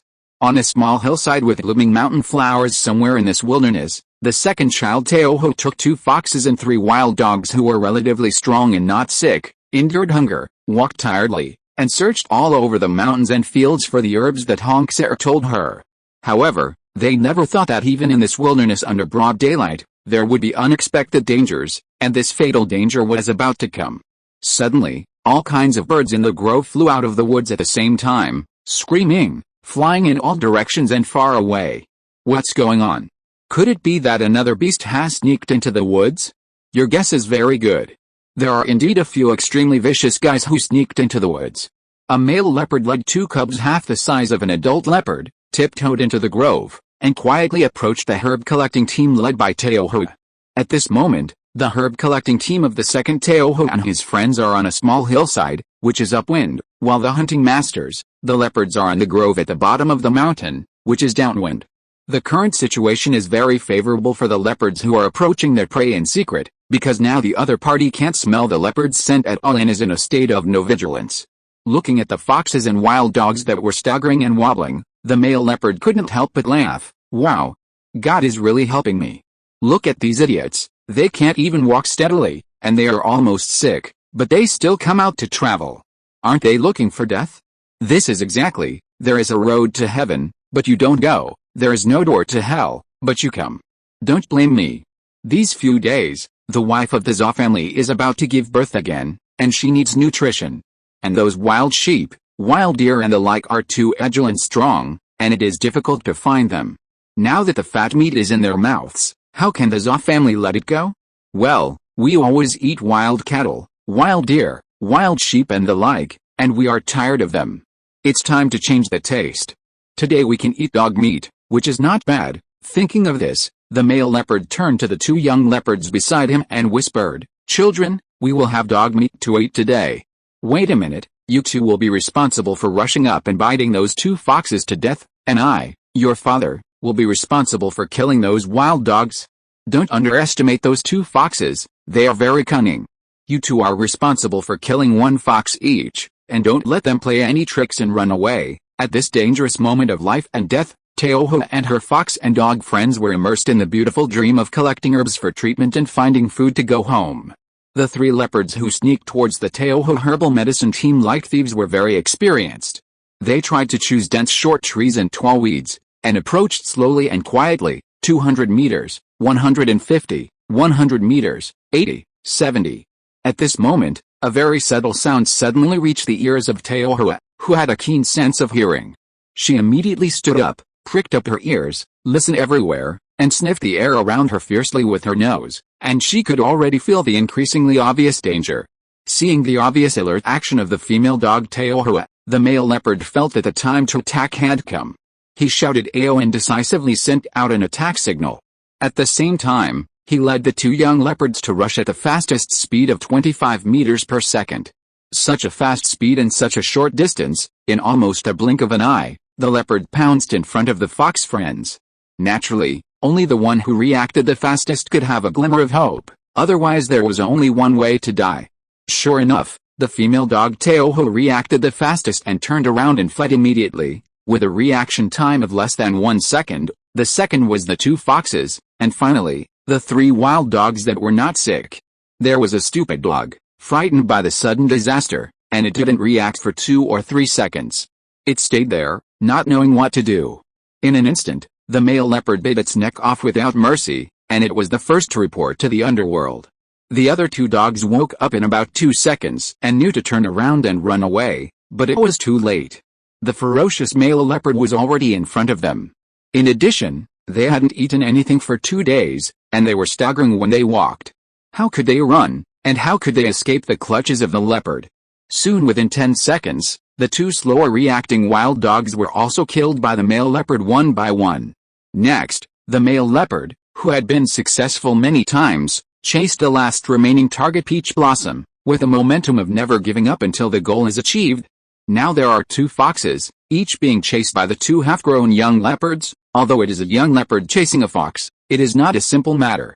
First, foxes are much more cunning than wild dogs, and they react very quickly and are very clever. Second, the running speed of the young leopard is far slower than that of the male leopard, only about half of the latter. That is, it is only slightly faster than the two hungry foxes, and they are also inexperienced in hunting. As a result, the hunting of the two young leopards is more difficult. Foxes, they are really cunning. The two foxes will not follow you in a straight line at all, because they know that they have not eaten, lack stamina, and are not fast. Therefore, they will go in the direction that is difficult to go, and try to turn as much as possible. If they really can't turn, they will not go straight, but will suddenly turn around, or suddenly fall to the ground and turn around, or suddenly jump high and climb a tree to escape. No mistake. In short, the fox's tactics are to go left and right, high and low, and lead the leopard by the nose, making the opponent unable to find the direction, which makes the leopard very annoyed and helpless. Finally, one fox got into a small tree hole, while the other fox got into a large rock crack. The two foxes really couldn't run anymore, so they just hid. The small tree hole and the rock crack were just big enough for a fox to get in, but a relatively large body like the young leopard couldn't squeeze in at all. The two leopards stared at the two places, anxious but helpless, and so angry that they wanted to cry. "I'm so angry," seeing that the cunning fox hid in the tree hole and didn't come out, The young leopard was unwilling to give up. He stretched out his right front paw and stuffed it into the tree hole, trying to pull the fox out of the hole. Chapter 273, Surviving the Disaster. As a result, just after the claws were inserted into the cave, the fox hiding in the cave bit it hard. Ouch! The young leopard screamed in pain and quickly pulled out its claws. When it looked at the claws, it was already bleeding. It was so painful that it cried and cursed, regretting it. The young leopard, who had never experienced such pain and failure, finally cried loudly. Besides, the male leopard had wasted at least 10 seconds after killing 3 wild dogs, and during this time, Teoho had already escaped 100 meters away. Seeing this, the male leopard was very angry and immediately ran to catch up. Teoho chose to flee to the top of the mountain in a hurry. She knew that if she ran to the foot of the mountain, the opposite direction of the leopard's pounce, it would be more dangerous. Leopards are tall and strong, with well-developed limbs and good jumping ability. If they run down the mountain, they will jump to chase, which will invisibly speed up their pursuit. On the contrary, if they run up a mountain, the leopard will not use jumping, which is a very energy-consuming pursuit method. In this way, Teoho bought precious time to escape. Seeing that Teoho would soon be out of his sight, the male leopard was so angry that he quickly accelerated his pace and chased after her. Teoho ran and ran for her life, but she was so tired, she was hungry and had to run hard. It was really painful, and she was out of breath. After finally running to the top of the mountain, she accidentally stepped on the air with her first 2 feet and rolled down the cliff again. The male leopard also chased to the top of the mountain. His eyes flashed, and he looked around twice, but he didn't find any trace of Teoho. He looked at the seemingly high cliff, frowned, and shook his head in annoyance. He paused and said to himself, "Humph! You are so cruel that you actually slipped away from under my nose. If you run into my hands next time, you won't be so lucky." Then, he slowly turned around and walked down the mountain in a swagger. Then, if Teoho rolled down the mountain, what about life or death? In the weeds near the foot of the mountainside, Teoho lay there with wounds all over her body and passed out. Fortunately, the mountain was not too high, no more than 300 meters, and the slope she rolled down from the top of the mountain had a certain slope, perhaps 60 degrees. She did not fall directly, but rolled down from above, and was only scratched by the sharp rocks on the mountain. Sure enough, not long after, Teoho woke up. She looked around and couldn't help but feel happy. Ah! God bless! I am not dead yet. It's great. But when she stood up, she found that her whole body was in pain and her limbs were weak. She couldn't help but cry sadly. What kind of sin did I commit? What should I do now? I haven't finished collecting herbs, and I don't have the face to go back. Now I am the only one left, there is no fox, and I don't know the herbs. What should I do? Otherwise, I will wait for them on the land back to the cave? Yes, that's it. Thinking of this, Teoho gritted her teeth, endured the pain, and slowly crawled towards the foot of the mountain. As she crawled, the wounds on her body gradually oozed blood. As she crawled, blood flowed all the way. Soon, the bloody smell was smelled by the bloodthirsty animals with a keen sense of smell within 100 meters around her, and a new danger began to come. But this time the danger did not come from the leopard, but from... In short, Teoho was still unaware, and had only one thought in her mind, that is, to escape back quickly and wait for the fox halfway, so that they could go to collect herbs for Honkser and the others again. She firmly believed that foxes were the smartest animals in the world, and they would definitely find a way to get rid of the leopard's pursuit and finally meet up with her. Will the 2 foxes really get rid of the leopard's pursuit? In fact, at this time, the 2 foxes had already hidden in the cave and successfully got rid of the leopard's pursuit, but they were more anxious than anyone else, and were begging their grandfathers and grandmothers, praying to God to quickly drive away the 2 annoying leopards at the entrance of the cave. They still had the main task, collecting herbs, which they had not completed. If they continued to waste time like this, it would be almost dark. Although foxes have night vision and their activities at night are not affected, their leader, Honkser, could not be delayed. If they delayed for 1 more minute, Honkser would be in danger. The male leopard angrily went down the mountain and came to the 3 dead dogs. He found that the 2 young leopards had not come back yet. He shook his head and lay on the ground to rest, wanting to wait for them for a while. Maybe he was too tired and too hungry. Looking at the delicious food in front of him, he couldn't help drooling. So he grabbed a dead dog beside him and ate it first. Time passed quickly. The sun was about to set. The young leopard guarding outside the tree hole was really impatient, so he looked up and called a woo twice, which meant to discuss with the other young leopard. These two foxes are too cunning, we can't do anything to them, so let's go back and eat quickly. Soon, another young leopard responded with oha, which meant, no problem, I agree, I'm also very hungry. In the blink of an eye, the two young leopards withdrew and rushed to their father to eat the dead dog. When they hurried there, the male leopard had already eaten and drunk enough, eating dog meat and drinking dog blood, burping, stretching, and preparing to take a nap. The two young leopards glanced at their father with a complaining look, and then ate the dog meat without saying a word. After all, they had returned without success, and they had to shamelessly eat the fruits of their father's work. They really had no face to say anything. The male leopard also glanced at the two with tolerance and understanding, and said nothing, because he knew the fox's cunningness, and knew that with their abilities, more than 90% of them could not catch the fox, not to mention that he himself had also lost a slippery wild dog. The two young leopards saw that their father did not blame them, so they ate with peace of mind, just like wolves and wolves. After they were full, the three leopards each took a dead dog that had not been eaten, returned triumphantly, and brought food back to the mother of the two young leopards. The two foxes hiding in the tree holes and cracks in the rocks, after the leopards left, saw that there was no movement outside, so they came out one by one, and after quietly meeting, they went out to collect herbs together again. This time they were very nervous and extremely cautious. One fox was responsible for collecting herbs, and the other fox was responsible for keeping watch, and they did not dare to be careless at all. Although this is a slow way to work, it is better than losing your life. In this way, the two foxes worked slowly, and the sky gradually darkened. After collecting almost all the herbs, one fox tied the herbs to the back of the other fox with vines. After that, they did the same thing in reverse. In this way, after both foxes carried the herbs, they immediately returned to the cave. Chapter 274, Falling into Despair. In the cave, Honksar was at the last moment of her life. After Teohu led the herb-collecting team out of the cave, Honksar's fever became worse and worse. During this period, she fainted several times. In the evening, Teohu and her herb-collecting team had not returned yet. Honksar felt that she was dying. Even if the herb-collecting team could collect the herbs, it was too late to save her life. Honksar knew very well that it was time to reincarnate again. However, she felt different from the previous two times. It was very special. After each fainting, although her consciousness gradually blurred, she did not lose it completely. Instead, she seemed to enter a wonderful dream. First, she felt dizzy, as if she was sucked into a huge vortex, an extremely deep black hole, constantly sinking, as if there was no end. However, after an unknown amount of time, a ball of light suddenly lit up in the depths of darkness. The light seemed to expand very slowly and in the blink of an eye, turning into a ball of light that rushed towards her.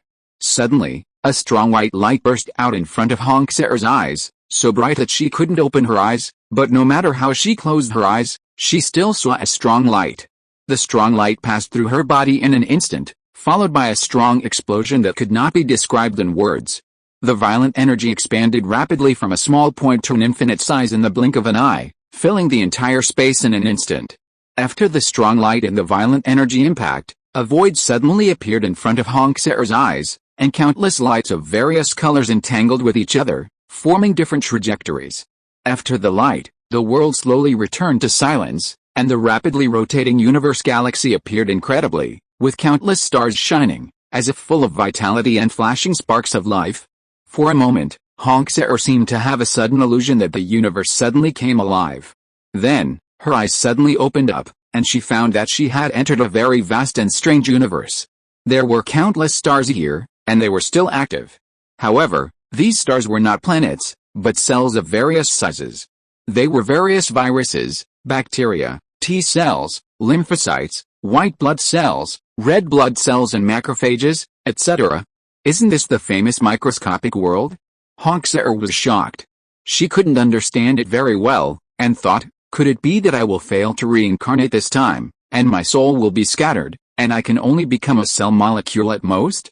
The sunset began to set, and the sky became darker and darker.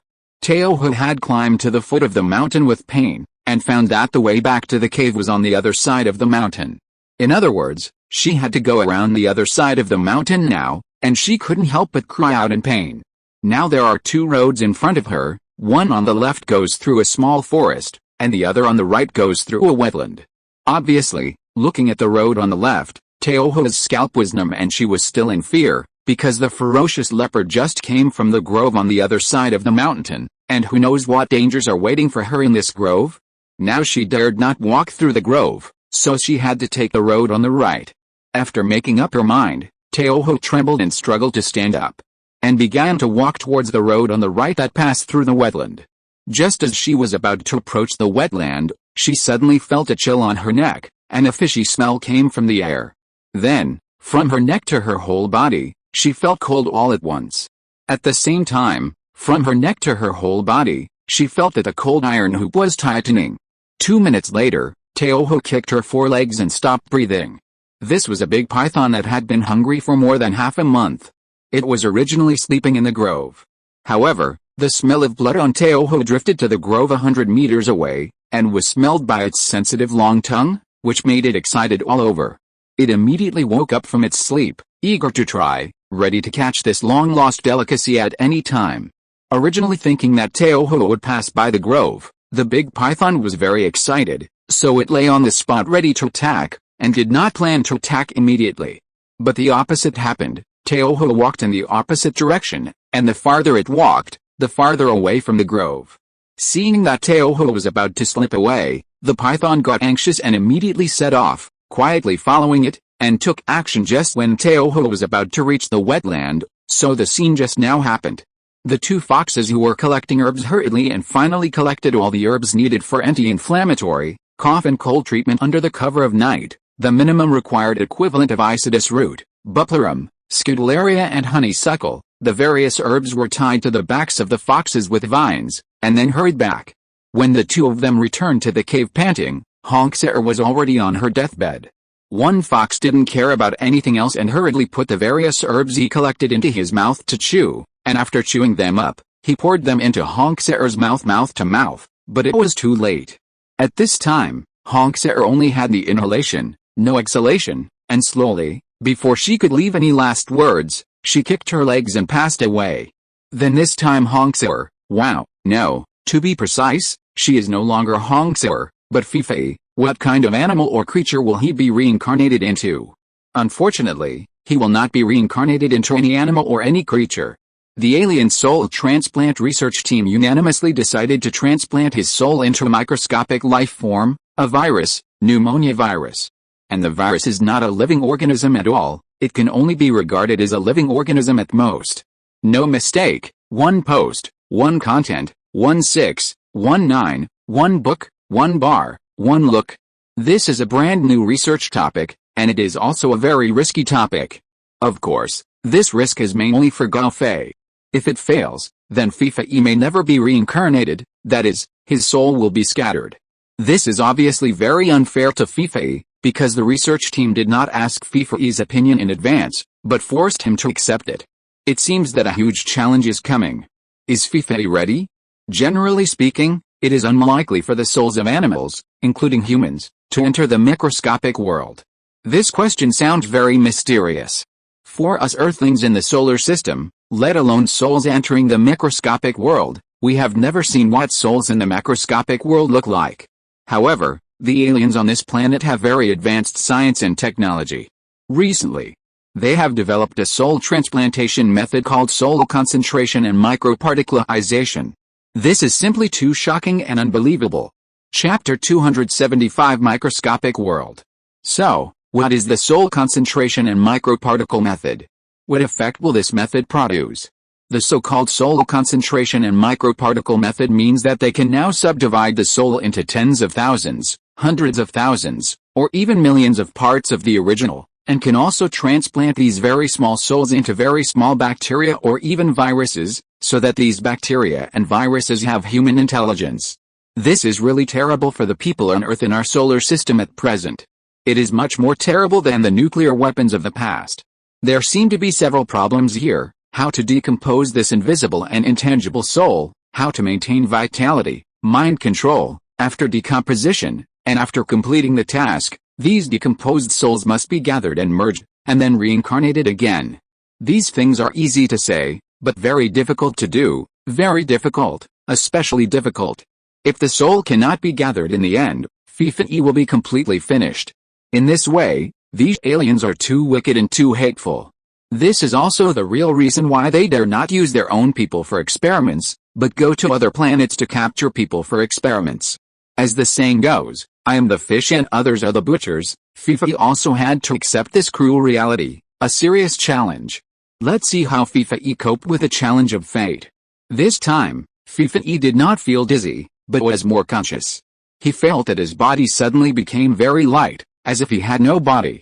He suddenly soared into the air, as if he was going to fly to the extremely distant and vast dark space. At this moment, a ball of light suddenly lit up in the darkness of the universe, and it expanded in the blink of an eye, and then turned into a ball of light that rushed towards him. Suddenly, a strong white light burst out in front of Feifei's eyes, so bright that he couldn't open his eyes. Then no matter how he closed his eyes, there was still a strong light. The strong light passed through his seemingly non-existent body in an instant, and then the strong light suddenly disappeared, but immediately let him be involved in a huge vortex, an extremely deep black hole, constantly sinking, as if there would be no end. I don't know how long it took, suddenly, followed by a strong explosion that cannot be described in words. Feifei felt that his invisible and intangible body was instantly blown into countless fragments, perhaps tens of thousands, hundreds of thousands, or even more.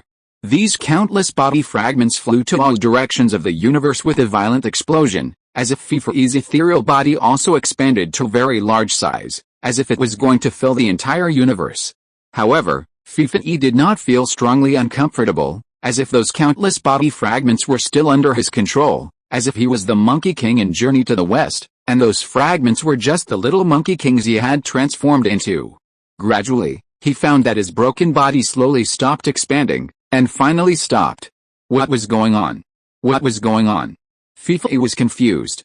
In fact, if such a big explosion occurred in the real universe, the fragments of the explosion would not stop moving easily, because there is no air resistance in the universe, unless the explosion fragments happen to hit other planets or meteors. It can be seen from this that Feifei is absolutely impossible to be in the real universe, but most likely in the microscopic world, the so-called universe. There will naturally be air resistance there. At this moment, Feifei felt a little incredible. He tried to use his mind to urge his broken body that had expanded to a huge extent, and found that he could use it freely, which made him feel a little relieved. But this endless emptiness, darkness and loneliness made people unbearable and crazy. There was no time, no space, no direction, no hunger, no cold or heat, no pain, no sadness, no happiness, no worries or anger, no feeling at all. Feifei suddenly realized that he existed in the so-called universe in the form of a soul. To be precise, he was wandering in the microscopic world. He was a typical lonely ghost. Thinking of this, he was shocked and desperate. Suddenly, the scenery in front of him changed abruptly. The so-called universe suddenly turned into deep and boundless darkness. There was no light, no stars, and even no air or any breath of life. The entire time and space seemed to have gone through billions of years and seemed to have become absolute emptiness and nothingness in an instant. Feifei could not see anything, including his so-called body. But this time he was not more desperate, but calm. Because he knew that the moment before dawn is the darkest.